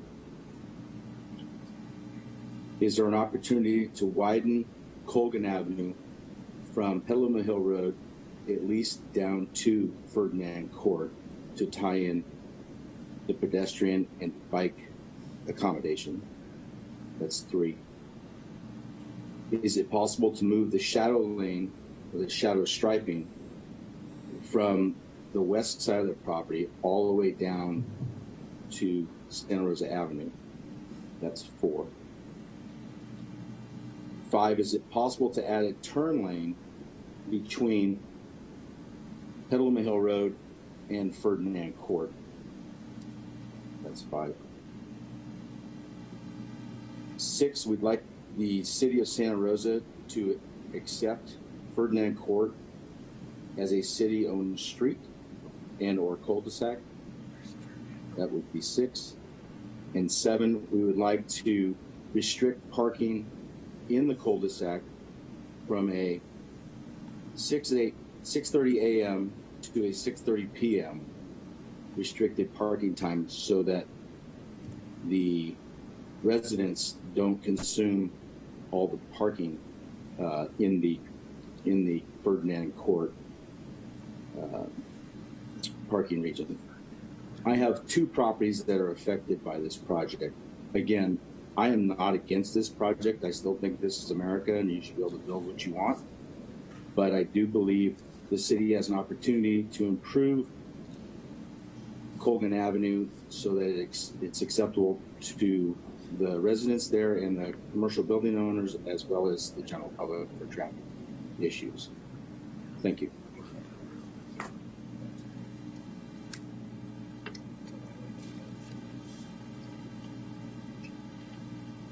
Okay, Mary, I'm going to send you a prompt to unmute yourself, and can you please state your name for the record?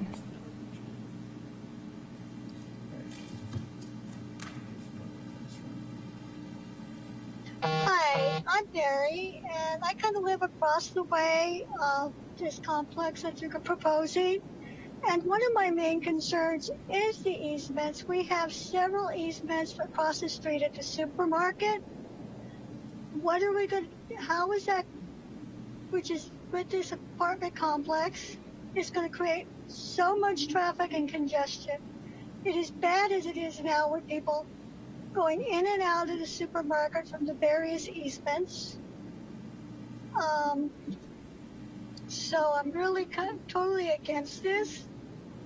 Also, I feel like our schools, both Bellevue and Roseland District, are not going to be able to accommodate our students because both Bellevue and Roseland are small schools districts, and I know for sure Bellevue is not going to be able to accommodate more students unless somehow they start making their schools bigger, but they're not going to be able to accommodate it. And I don't think their junior highs or even the high schools in the area are going to be able to. Again, I think the traffic alone is my biggest concern is the traffic. There is on any given day, there is no way you can make a left-hand turn from Santa Ana drive onto Petaluma Hill Road. It is virtually impossible. You have to look out for the cars coming both ways. Plus, you have to look out for vehicles coming in and out of Lola's Market because they have like at least 1, 2, 3. There's 4 driveways right there, and do something. We map the streets first to accommodate this apartment complex. I am dead set against it. Anyway, I spoke my word. Thank you.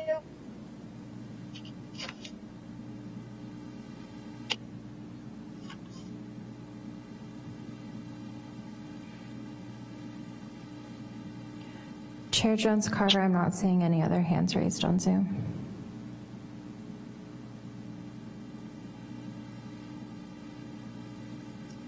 Thank you. I'd like to close public comment. Are there any questions of the board for staff or applicant? I'll start down here with Mike. For staff, I was just wondering, can you clarify the parking reduction and percentage and I guess how does that compare to some other projects that have recently been built, if you have that info? Yes, so the city code would require, I believe, 272 spots for this project, given the number of units. And the proposal includes 232 spots, so it would be a reduction of, I believe, 14.4%. And this was brought up during the conceptual review as well, and the design review board stated that you could go off of 1 spot per bedroom. So this is 1 spot per bedroom plus 33 additional spots. But I am not sure about other projects that have. Just thinking about the other projects in the area, and there's quite a lot of building happening down there. I can understand the concern about parking. I'm favorable of the parking reduction, but at the same time, if every single one of those projects in that area has parking reduction, then the residents are going to go find other places for their cars. It's a great question. And there are a number of projects under construction or that have been recently completed in the area, and I know of a few of them that have had a parking reduction, but I don't know the exact numbers, and so I don't want to say anything that's incorrect. I don't know that we'd be able to get all that information for you this evening. We can certainly relay it to the board after the meeting. I would say that a 14% parking reduction is sort of on the lower side of what a lot of applicants will ask for. A lot of times it's more like 25 or a little bit above, but just I couldn't really quantify what's been approved in this area right now. Could I ask a follow-up on that? So there was a comment about whether the parking numbers include the garages, and can we get an answer for that? Yes, it does include the garages. I actually have a follow-up to Mike. So if I remember correctly, we're not doing a parking reduction that's a concession to an affordable project because the project's market rate, and the parking reduction is part of the conditions of approval in the resolution that DRB does have purview over, correct? So like we could say, nah, we don't want to do the parking reduction, right? Not to say that we will, I just want to clarify the process a little bit because I always get them mixed up in my head. So the zoning code does allow for projects that are undergoing design review to have additional findings which allow for a parking reduction. So in this case, because it's under 25%, the director of the Planning and Economic Development Department can actually make those findings. But in this case, because we're before the Design Review Board, it makes sense to make this part of the public process. So there are 2 additional findings the board would needs to make to approve this.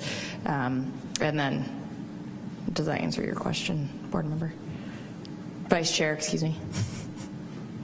I think it does, because I was looking at the revised resolution, and it looked like items 7 and 8 were those additional findings as part of the resolution. So they're obviously part of the purview of the board currently. Correct. All right, cool. That's what I was double checking on. Thanks. Yes, a couple more questions on the parking numbers as well. As that includes the street parking that I think I saw on the plans?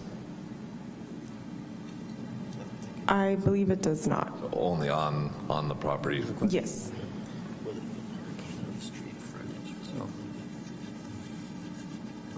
Then can we get a clarification on the bus route and what, is that the Route 3 or what, from Santa Rosa Avenue? Yeah, it's Route 5, the one that's on Petaluma Hill Road, and I believe it's 30 minutes, every 30 minutes that it goes there.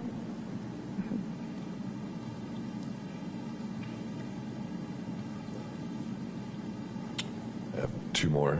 Go ahead. clarifications. Yes. One is on the trash enclosure that's on the landscape plans.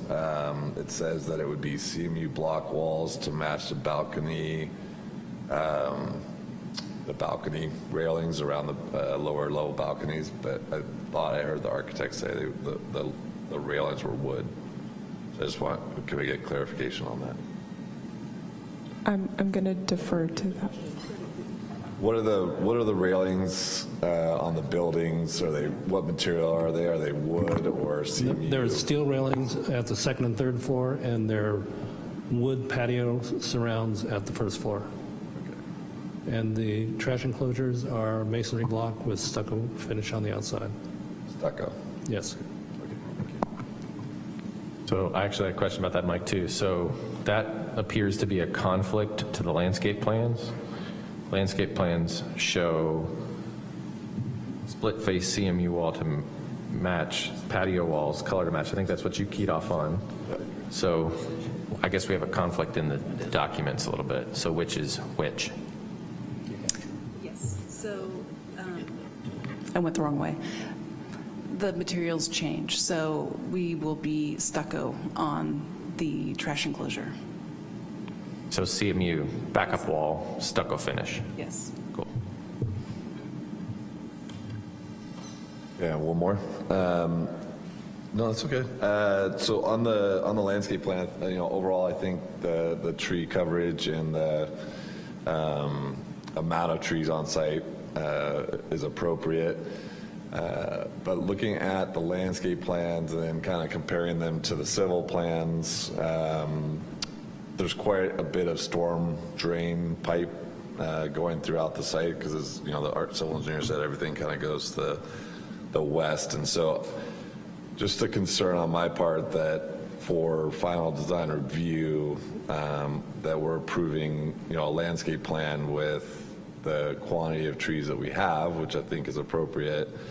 And then if, utilities, storm drain, et cetera, preclude the trees from being planted in the planters, and we're at a lesser number of trees than we've approved. And I want to make sure that, like I said, I think the number of trees are appropriate. I think the landscape architect's done a nice job with the trees, but don't want to see, less trees because there's utility conflicts. And actually, I think the applicant team presented that there's already potential conflict with the stormwater along Colgan. So if we, take out that entire row of trees along Colgan, I think that changes the whole proposal. I don't know if that's a question or a I was going to say, is that a question?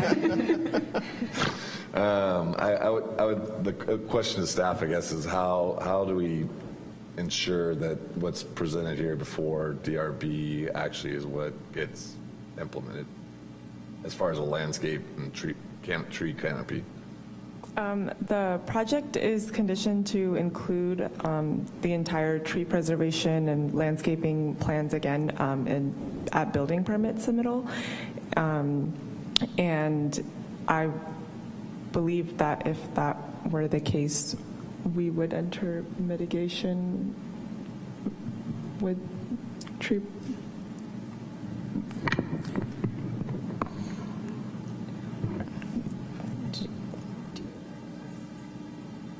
Hey, Mike, while they deliberate real quick, are you specifically referring to the options that Dave was talking about on the Colgan Avenue that's kind of in flux? Or were you just asking about the site in general in terms of planting? Well, before I came to the meeting, I had the question about just the tree numbers in general. And then it was mentioned about the stormwater facilities being kind of maybe needing to be along Colgan Avenue. And so if they are, then the trees are going to have to move or not be planted. And so it's together, like how do we as a DRB, if we approve the landscape plan the way it is, and then utility conflicts are found, and trees can't be planted, what repercussions or for? Yeah, I have a thought. We can do that, I guess, in deliberations or whatever. I have an idea on how we can condition it to give maximum flexibility to not only the applicant but city staff, because we actually had a similar thing a couple months ago where something was pending a city decision, right? And we conditioned it so that it gave you guys some flexibility, city staff-wise, but it gave direction in terms of the desires of the board, I think. So I've got an idea about that. I'll write it down. I'm going to take us back to questions. How's that?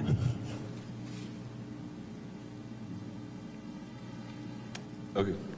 And I think in the same vein, actually, is just a lot of the trees proposed are moderate water use. And so I know the way that was calculated now, it'll meet Wellow, but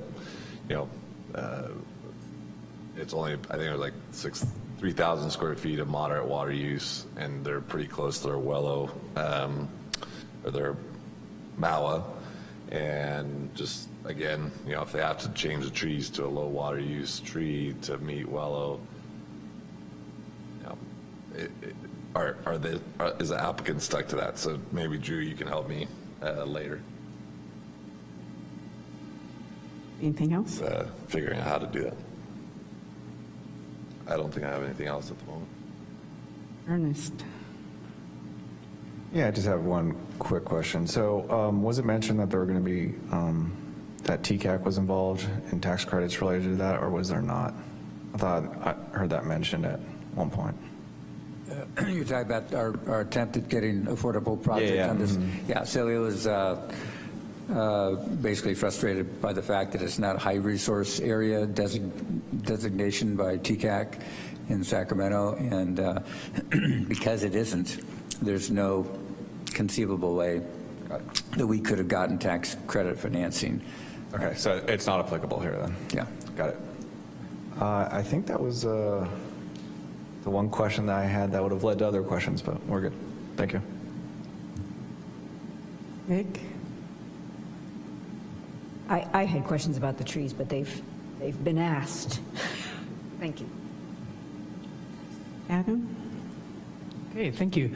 Thank you, Planner Bisla, for your presentation and everything, and applicant team as well. Thanks very much. Good to see you all again. Just one question for you. It's a little bit of a layout question in terms of the, and also kudos on reorganizing and adding amenities. Nicely done there. This is a tricky site. The rec building and the pool, I was just curious about the design rationale for the placement, the orientation of those, where they are. But specifically, I'm wondering about flip-flopping them, if that was explored. About the placement of the pool and the rec building. For sun? Not necessarily for sun, but more, it's Petaluma Hill Road, right on, the pool's right on the main drag bit, pretty much. We have a solid fence there, Christine, don't we? Or do you have an answer for that?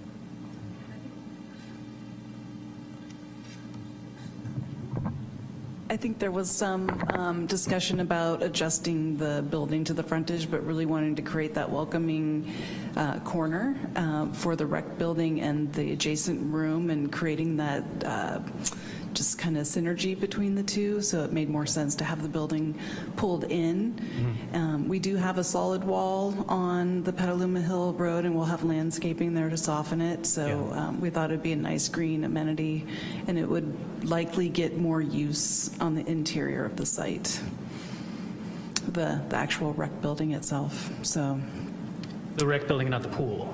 Yeah. Well, having the rec building pulled into the site more, yeah. So prioritizing the welcoming nature for the interior of the site rather than the exterior of the site is the design rationale. That was a choice, yeah. Sure, yeah, that's fine. I just wondering. Okay, yeah. Thank you. Thanks. That's all. Thank you. And Drew? So I have a couple of questions. I should ask this when we were talking about parking. Sorry. Dave, on Pelham Hill Road, the new parking, like about how many parking spaces can be done on Pelham Hill? Okay. And that's like beyond the bus stop and all the bus stop stuff, and then the kind of just the rest of the frontage. It's about 8 spaces. Okay, cool. Thanks. So this is a question for the applicant, the developer. So I think there have been a couple of comments about parking and parking reduction. So do you have a plan to include parking in a lease, right? Like if you rent unit 101, you get parking space 101. Is that your plan, or is it going to be a free-for-all parking scenario? Free-for-all. We found that if you assign parking places, you end up with a lot of empty spaces. It's better just to let them all, compete for it. So that answers your question. I think it's a much more efficient way to use the parking places. Yeah, I think we've on some of these projects where we have reduced parking, we've have either unbundled parking where the applicant is in an agreement to use a parking structure somewhere else, or they're including a parking space is, like a $50 charge or $100 charge on your lease or whatever for the unit, so that you're guaranteed a parking space, right? Or they have different types of, it's fine. I'm just curious. Yeah, how you guys we're are not doing that. Right. Okay. Christine, on your L1.1, it looks like there's a conflict. You've got a note here that says glass fence and gate at pool area, but then it says transparent decorative fence, and then on your detail page, it looks like you've got like cast iron metal fence, which is fine. I'm fine. I just want to make sure. We like choices, I guess. Yeah. I think the original idea was the glass, but somewhere along the line it changed to the ornamental metal for cost. So we'll assume it's going to be permeable. Right, yeah, and I would say the picture that's on L1.2 is indicative, I think, of what you intended. It's just there's some text. I hear you. Yeah, there's some text conflict.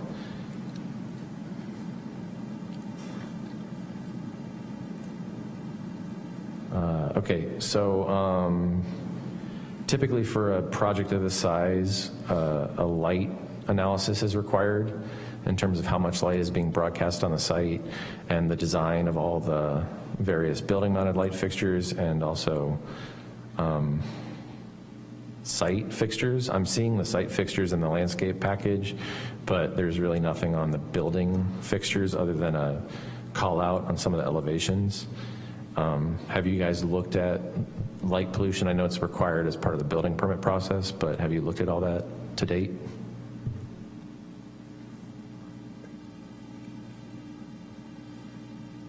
Yeah, we're going to have to do a photometric study on site, but normally what happens is we'll have over each one of the garage doors there'll be a light, and over each one of the patios there will be a light at the front door, and those are controlled by the homeowners association, so they provide enough site lighting, and then landscaping comes in and fills in the darker spots, so you have the right lumens over the ground space. Okay, cool, thanks. And then while you're sitting there, okay, the orange that you're showing on the rear that you changed to stuck in the rendering, it's unclear what exactly that color is other than rendered orange. Do you have a particular color picked out? Actually, it's more the color of the orange on the front of the building. It's the same color it's on the inside of the shadow boxes. On the front elevation, we're putting it on the back elevation. And I think that we're going to probably want to cut some of the color off that centerpiece. It's the color that is at the ends of the buildings, I think, is proportionally a better mix of orange to the white area of the building. And so we're going to take a couple little studies and see if we can get a little bit more of that same feel that's at the end of the buildings in the middle of the building. Right, okay. And then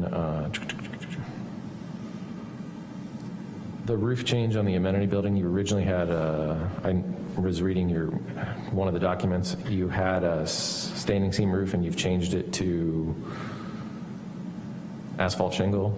I'm assuming probably cost related. Yes, it is. It's cost related. And then everything else is single ply membrane, TPO, EPDM, most of all the flat roofs are TPO. All the flat roofs, yeah. All were TPO. Cool. All right, I think. Just going through my list, I have tons of notes. I'm sorry. That's okay. That's fine. Okay, I'm good. Thank you. Those are all my questions. And just to answer Mr. Sharon's question about the brick building or an enhancement of it, frequently we end up plotting buildings where all the buildings are up on the street, and so you get this street line of buildings. And so actually the orientation of the pool, it's better for the sun on the pool, and it gives you that breathing room when you enter or just driving down Petaluma. So I think it's a nice feature to have that open feeling rather than a wall of buildings. Great, thank you for that. Okay. And Chair, I think we're done with questions. All good, just Side getting your comment attention. there. Yeah, I was curious about permanent bike parking, but I think I got it. I didn't really have anything else to add. we do seem to have quite a few questions or concerns about, this is not really a question, but about traffic. And so I think that is something that we will talk more about, and congestion. And if I may, Chair, we do have the city's traffic engineer. He was able to join us by Zoom. If there are any questions that we want to direct to him, and also the applicant's traffic consultant who prepared the traffic impact study is available as well.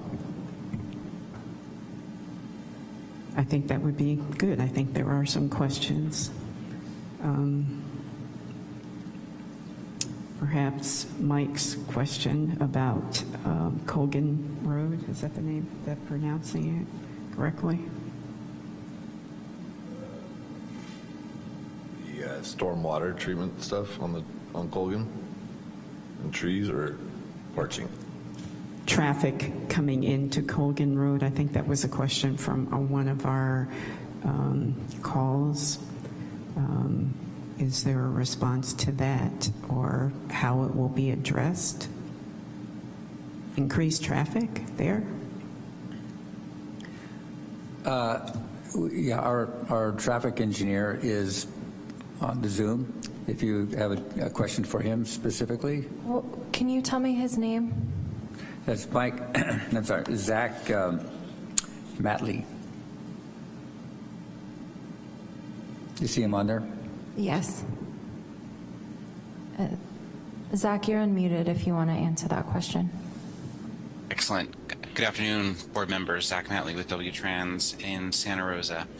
So with respect to Colgan Avenue, obviously you look at it out there right now and it's not up to the city's standards. So this project will be completing frontage improvements to improve the section along that stretch of Colgan, which will allow both the intersection at Petaluma Hill and Colgan to work better in the future, as well as tie into future improvements that will occur to the west as other projects come online, or as the city has resources to make improvements down that direction. So ultimately there will be a lengthened turn lanes and more space, again, to improve operations on the frontage. There are also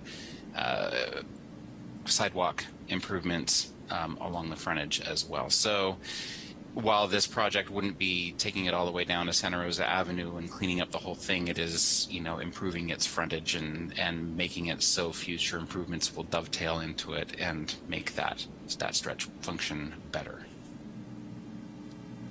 Thank you. Anyone else have a question?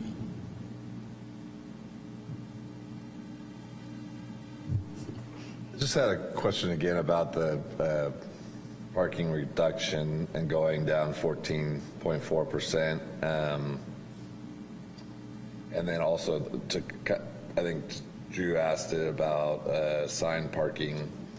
And so the garages are assigned to the tenants, or are they free for all as well?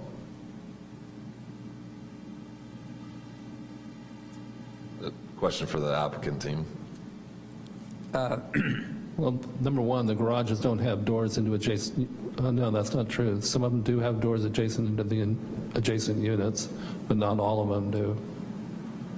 So I would imagine the units that have a door entry from the garage into the unit will go with that unit, and the other garages will be available for people to rent. Yeah, I was going to say that one of the comments last time was the placement, I think Christine alluded to it, of the play area, the tot lot, and that it was in the wrong place, in your opinion, as a board, and we agreed, and so we moved it, to where it is right now. We made it bigger, made it more attractive and more of an amenity for parents and their kids. But in the process, we took it to an area where we had some extra parking, and so we lost 7 parking places there by doing that.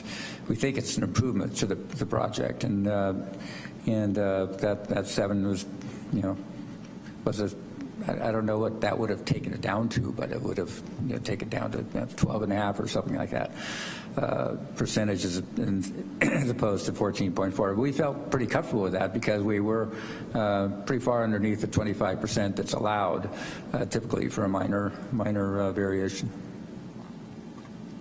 I guess I'm trying to understand and they are garages, so said some of them don't have doors, but they do have the garage door that comes down. Is that correct? Yeah. They just don't have doors direct into units. So you'd have to walk back out the auto garage door to get to your unit. Right. So There's how some does direct, the garage? some direct access, but there are more that don't have direct access to their unit. But every single one that's tucked under has an actual garage door that would come down. Yes, right. Okay, so those would most likely be assigned, right? Because you can't have free-for-all garage parking. And so Right. No, that's right. So what I was saying earlier, that doesn't apply to the ones that are, because those will be leased to the people in the building. They have to be within that very building. But the ones that don't have direct access could be anywhere. The tenants could be anywhere in the building and have that. So that's true. That could be a vacant parking place. Okay, so there's one covered stall per unit, though. Is that correct? No, there's 147 units and 84 are garages. I think that's right. Yeah, Mike, I was kind of looking this while you were talking. I mean, there's, for instance, on A.1, there's 12 parking spaces in the 20-unit building, right? So there'd be 8 units that wouldn't have a covered parking space, right? So they'd have to figure that component out, I think. That's an internal mechanism that they need to figure out. Is it a requirement by the city to have a covered parking space for every single unit? No, I can pull up the zoning code section to read it exactly, but it's not, it may not be that simple. Let me look it up just to make sure I read it correctly. Can I ask one of the traffic engineers on an apartment complex like this where you have the multiple, configurations of 1 bedroom, 2 bedroom, 3 bedroom, what is the average car? Do they have 1.5 cars, or is there a standard number? This is Zach Matley with W-Trans again. So what we typically do, every jurisdiction has what their zoning code calls for in terms of parking requirements. Those don't always translate to actual parking demand, though. So we look at the Institute of Transportation Engineers publishes rates where they've surveyed actual, similar types of facilities. In this case, multi-story apartment buildings that are not near rail transit, and survey and say, okay, here's the number of bedrooms, here's the number of units, and then here's the actual demand that we're seeing generated in those uses. So the number of spaces that are proposed at this project meet the average demand that ITE would say would exist. But then we kind of take it a step further and say, what's the 85th percentile demand that you might find in an apartment complex in terms of demand? And this project also, just barely, but it meets that 85th percentile highest observed demand from ITE rates. So we tend to use those rather than zoning code in terms of getting a sense of, do we really think that there's enough parking for this project, and that what is the likelihood that it will spill over? And in this case, we think that that would be rather low, a very low likelihood that it would spill over. Thank you. That's exactly what I was looking for. And so I can deduce from what you said that most likely this project will have no spillover. That is correct. And we did not count the additional spaces on Petaluma Hill Road either, which also provides a little bit more breathing room on that regard. Thank you. And Mike, I'm going to jump back. I did find the zoning code requirement, and Amy can tell me if I'm right, but table 3.4, automobile and bicycle parking requirements by land use type, residential uses, studio and one-bedroom units do require one covered space plus half a visitor space, and 2 or more bedroom units require one covered space plus 1.5 visitor spaces per unit. So I guess my inference on the report is that the visitor space component is really kind of what we're talking about being reduced based on usage, but it still sounds like we still need 147 covered spaces on the project. At least that would be my interpretation. If there's 147 units, 147 covered spaces. Yes, Nora and I were just conferring about this section. So that's the way that we understand it as well, is one, regardless of unit size, each unit needs its own covered parking space. And then it looks like visitor spaces, there's more flexibility, including that they can be located on street abutting the site. And it sounds like the applicant's traffic engineer just mentioned that no on-street parking spaces were actually counted as a part of this analysis, which is allowed in certain circumstances under the zoning code.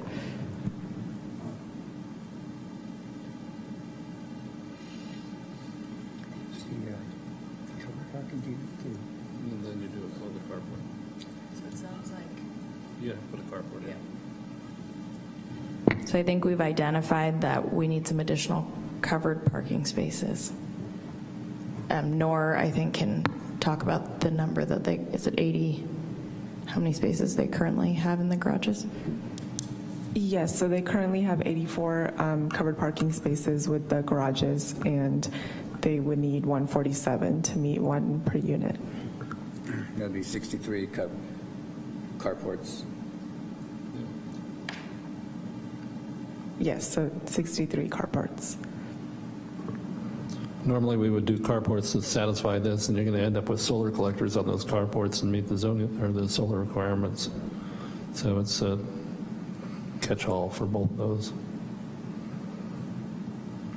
And we normally use cantilevered ones so that it doesn't take up a post. May I ask a follow-up question about that? How would that affect the tree and the orchard tree parking? We space them between the trees, the carports. Even the ones that are, so looking, say, along the west side of the site that are parked outside, or excuse me, planted outside of the parking area, would the cantilever extend over into the bioswale? Yeah, they'd extend over to the parking space, but they wouldn't go over where the tree well is. I think that generally we have, 7 parking spaces, and then a tree well and 7 parking spaces, something of that nature. So trees would be able to be planted in that. Yes. You'd have covered parking stalls, and trees would still be able to be. Yeah, we normally do that next to those. Yeah, we do that in a lot of jurisdictions. Okay, great, thank you.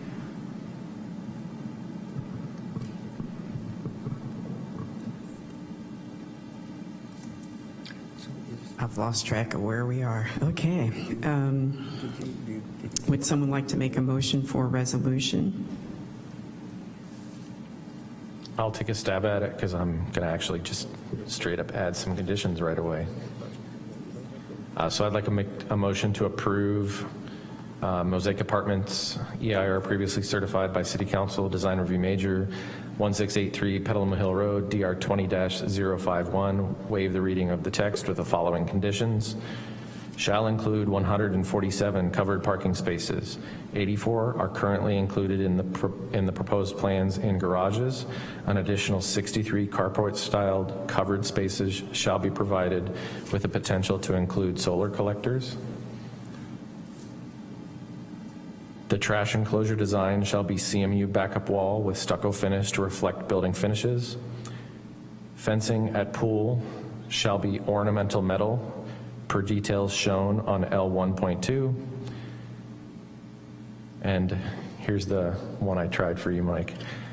Street trees at Colgan Avenue shall be installed pending final review by the City of Santa Rosa.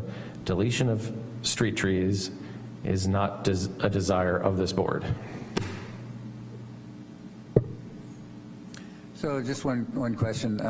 We don't know that the project we're doing right now in Northwest College, all the solar panels fit on the flat roofs, and actually more than are required by state law.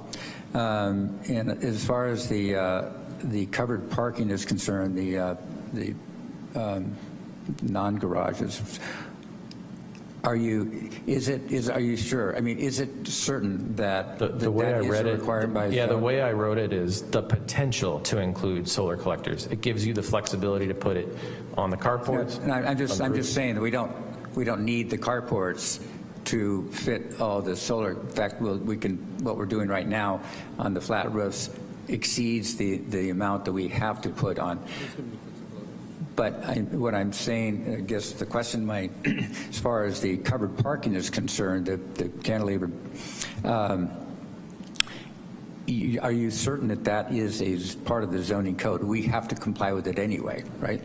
Yeah, so the way I read this is shall include, so you're required to have 147 covered parking spaces, period. That's what the zoning code says. You have 147 units, you need 147 covered parking spaces. You have 84, so you need an additional 63. No, I understand. So the 63 can be done with carport style covered spaces, however you'd like to do it, cantilevered, with or without 4 solar columns, panels. with or without solar, and all we're saying is with the potential to include solar collectors. So that gives you the option as the developer and the architect to say what works within your budget, your design, all that stuff. So if the solar collectors work on the roofs, then you can just use regular old metal carports to do your covered spaces. It's totally up to you, and that's why it says the potential to include. Okay. Just a procedural item. I believe we want to move, you can move both resolutions at once, but I think because there's two, so there's the one for the addendum that we would want to move that resolution and then move the design review resolution and add those conditions to the design review resolution. And then discussion can happen on both of those resolutions, and then we do 2 separate votes. And so, Vice Chair, maybe we can read back through those conditions as well, so we can write them down. Do you want to do, should we do the resolution for the addendum to the certified EIR first and just kind of clear that and be done with it, and then do the design review one? I mean, I don't know, what do you think, Chair? That seems cleanest to me. It's fine. I mean, I think you can have, if there's discussion on the addendum resolution, that's fine. We just want to, that needs to be introduced first, and then that would be voted on first because we need to make the CEQA determination. So I'll make this easy. I will respectfully request to withdraw my motion, and I will then instead make a motion to approve the resolution of the Design Review Board of the City of Santa Rosa adopting an addendum to the Certified General Plan Environmental Impact Report, State Clearinghouse number 20080921114 for the Mosaic Apartments project located at 1683 Petaluma Hill Road, Santa Rosa, APN 044021019 and 022 and 035 and 071 and 072, file number DR 20-051. Waive the reading of the remainder of the text. And second.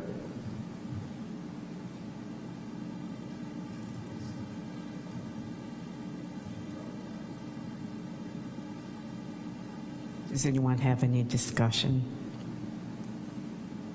that they'd like to make? No? Okay. Then I believe we need to vote. Board Member Cook? Aye. Board Member Liptak? Aye. Board Member Sharon? Aye. Board Member Withrich? Aye.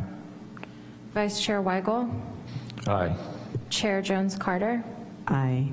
So this passes with 6 ayes and 1 absence, with Birch being absent. Okay, we'll keep it rolling for you, Chair. I move to approve the resolution of the Design Review Board of the City of Santa Rosa granting design review approval for Mosaic Apartments located at 1683 Petaluma Hill Road, APN 044-021-019 and -022, 035, 071, and 072, file number DR 20-051, waive the remainder of the reading of the text and adding the following conditions. And so you're ready for me to read them again? Okay, I'll go slow. The project shall include 147 covered parking spaces per Table 3-4 of the City Zoning Code. 84 spaces are currently shown on the plans located in garages. So 63 additional covered spaces need to be included in carport-style covered spaces. And then we could say the carport-style covered spaces can include the potential for solar collectors. That gives you flexibility to do it one way or the other.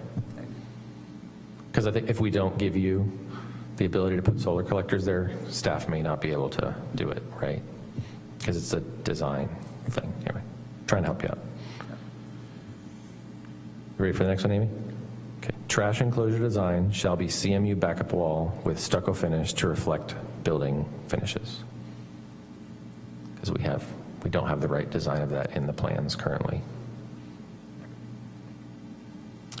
And then fencing at pool shall be ornamental metal per details on landscape sheet L1.2.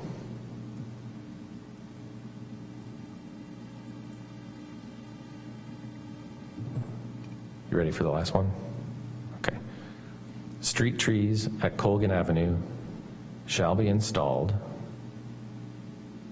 pending final review of the City of Santa Rosa regarding their placement in the easement. Does that sound good? Yeah, let's just say pending final review of the City of Santa Rosa. I think that makes it easy. And then we could say deletion of the street trees is not desired by the Design Review Board. That's pretty clear, right? I think so. And those would be the 4 conditions, I would think, unless anybody has any other ones. I thought it'd be easier to just put it in the motion. Anyone else have any conditions they want to move forward? Well, we need a second first. We need a second on this big old motion. Second. Does anyone else have any conditions they'd like to add? Any discussion? Yeah. And then I'd like to add something in here about just the number of trees, shade trees, and make sure that our parking lots are shaded and it will turn out like what is being presented to us. And the other thing I was thinking about was one of the conditions about the covered spacing. There's usually about 5 feet between when the parking, the little fingers come out. There's about 5 feet. That's not really enough room for a tree to grow. And if there's solar on the roof, then they're really not going to want trees in there. So I was just wondering, this is a question, could we give them a variance on the number of covered parking spaces?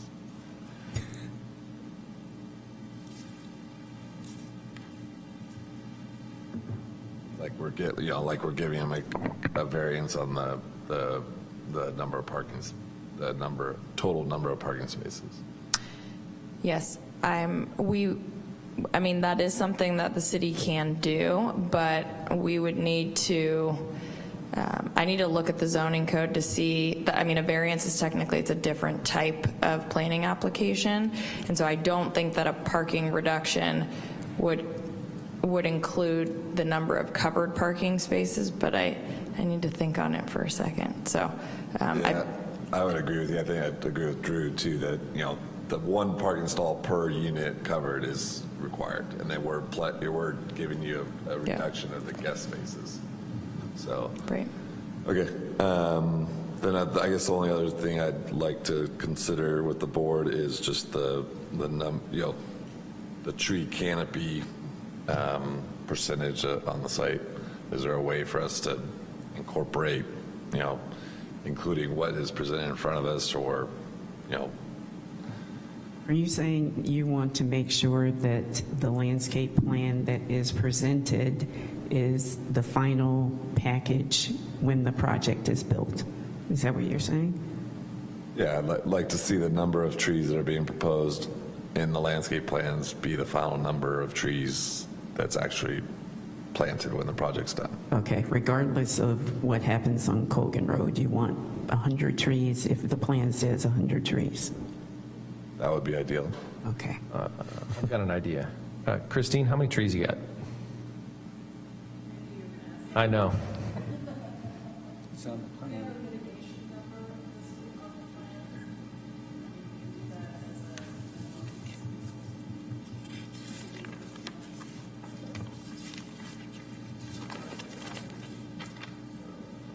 Yeah, I mean, that gets to my concern also with the potential for the carports, and that if there's a way to condition it saying that the number of trees is what we'd like, but the placement could move rather than be locked into the placement, is that. So I guess maybe a condition could be pending the resolution of covered parking question. Or I guess regardless of the resolution, the number of trees should remain the same. Number of trees on the site. I guess how to say that. I think, isn't that what you said previously, though, that the number of trees shall remain the same? No, I think the item that I wrote earlier is specific to this Colgan Avenue issue that it sounds like Christine and Dave are working with the city on, and that there's 5 street trees involved in that little kerfuffle, if we will, if we'll call it. And so obviously I think we heard from the public that Colgan needs some improvement.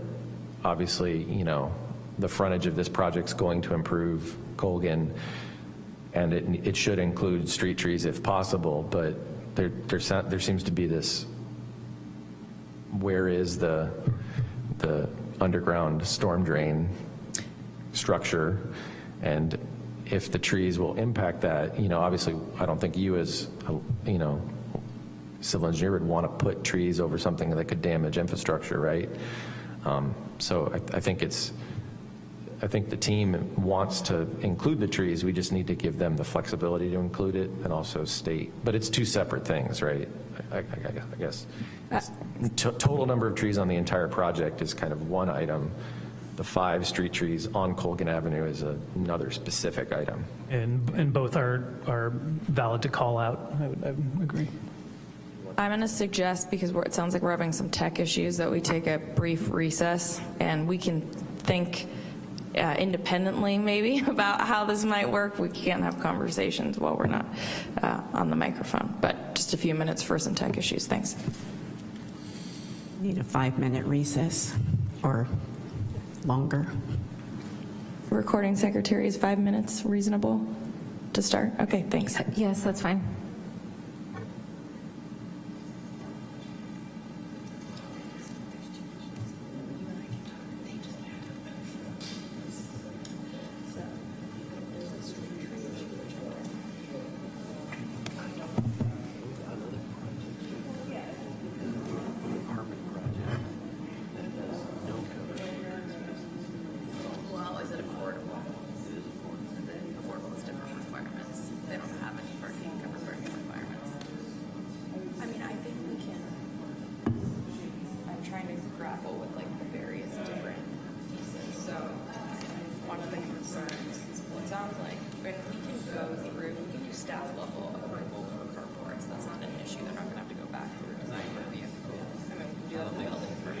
Is there a concern from your perspective that the planting plan's not going to work with carports?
like to resume our meeting.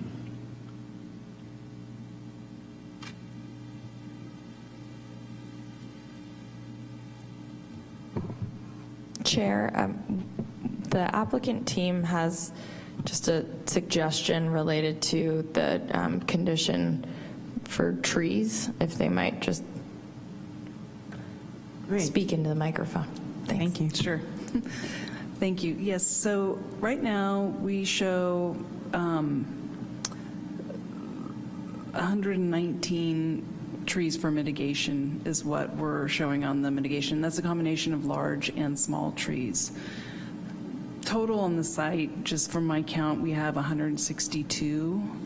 So we're already exceeding the mitigation, but some of them are small and some of them are shade trees. So I would think that we would want to commit to the number of larger trees and then move the smaller trees around as needed. So if we commit to the 119 as a mitigation number, then we can make all the rest work, if that makes sense, of shade trees. Thinking that that's a significant number of trees for shading, and then the rest are, still provide value, visual value, and we're not interested in reducing the number, but I think to come to a number that's large enough to provide some, guarantee that you're going to see in the final product what we're showing you today. I think that's representative of the larger trees that we're showing on the site, which would be the 119. I'm going to ask Mike, this was your issue, are you agreeable? So, Christine, when you counted up the 119, it was the kind of the oak-looking symbol with the darker green branch, and then the black branches, and then the pink trees that, you have that labeled in your legend. So that's the 119. It's the street tree and the shade and mitigation tree in the legend. The small and accent trees are not part of that number. By city ordinance, you're required to plant those 119 trees, right? Because you're removing trees from the site. So you're already required to do that. So what, if we do what you're saying, what additional, we don't need to say anything additional. And what I am saying in my previous comments is that I like how you've placed the trees here. I like the larger trees. I like the pavement coverage, shade coverage. I think, the way you have it here will be a really nice project, a really nice landscape. You're already required to do those 119 trees. So I guess, and the 119 trees that you counted up were the two symbols that are in the legend as large shade canopy trees, right? Mm-hmm. I guess, we're bound by this plan, right? As we move forward through the permitting process, they're going to be reviewing back through this plan, so there will be additional recourse if we're not meeting the intent of the plan, correct? I have a thought. I have kind of a thought, though. I think there's a couple of things. So one, you're going to lose some finger parking, right, when we do covered parking, potentially. Two, some of the finger parking actually doesn't meet the design guidelines, right, because it's actually 1 every 5 spaces. So that can probably be solved by placing the covered parking in the places where the finger parking doesn't comply. And so then I think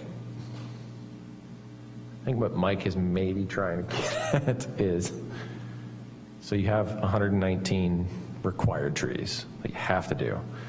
And then the difference between 119, what did you say, 162? 162, so that's 40, 43? It's 43 like bonus trees, I guess is what we'll call them. I guess. That speak to the design of the project. So I'm wondering if there's a condition that covers that. What I just those three things kind of all together. The revisions of the covered parking. I mean, we've already said they need to do covered parking. They're going to have to do 119 big shade trees, right? They're not little wussy trees. They're big shade trees. And then there's 43 bonus trees of decorative nature, likely, because they're not, why spend money on the big shade trees when you don't have to?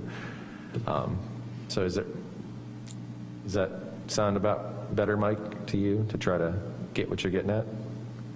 Maybe Adam can help too. I don't know, just my thought. What? I didn't quite follow what you were Well, I guess saying.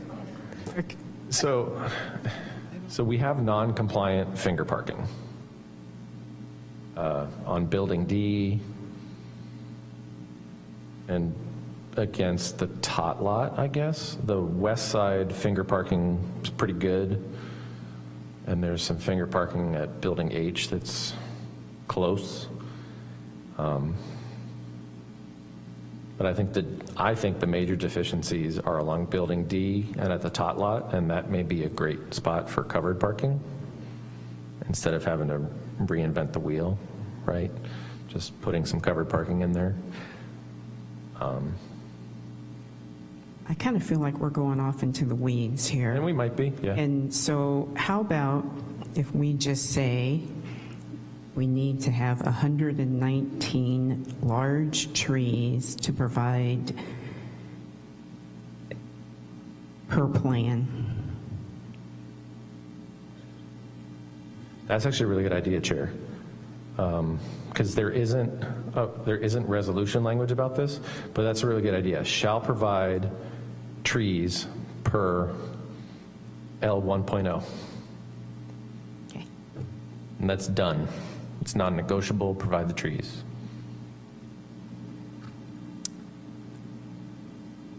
Is that what you want, Mike? Okay. Do you have a question? Yes. Are you saying number, but we can move them around to adjust for? Yes. Okay.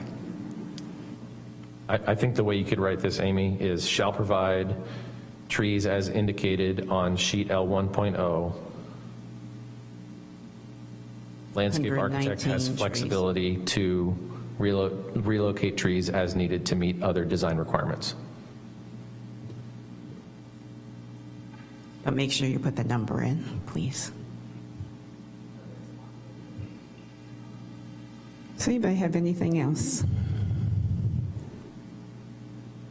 I'm just wondering, is this is an additional, so this has to be moved and seconded, is that correct? Yeah, so Last Mike would condition. have to friendly amendment it. Okay. So I'd like to make a friendly amendment to the motion and add a condition that says the applicant shall install the quantity of trees shown on sheet L 1.0 with flexibility to move trees based on design criteria.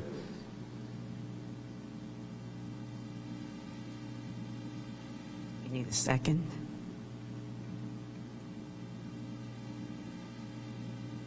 I will second that. And I will accept the friendly amendment. Me too. Recording secretary, can we have a vote, please?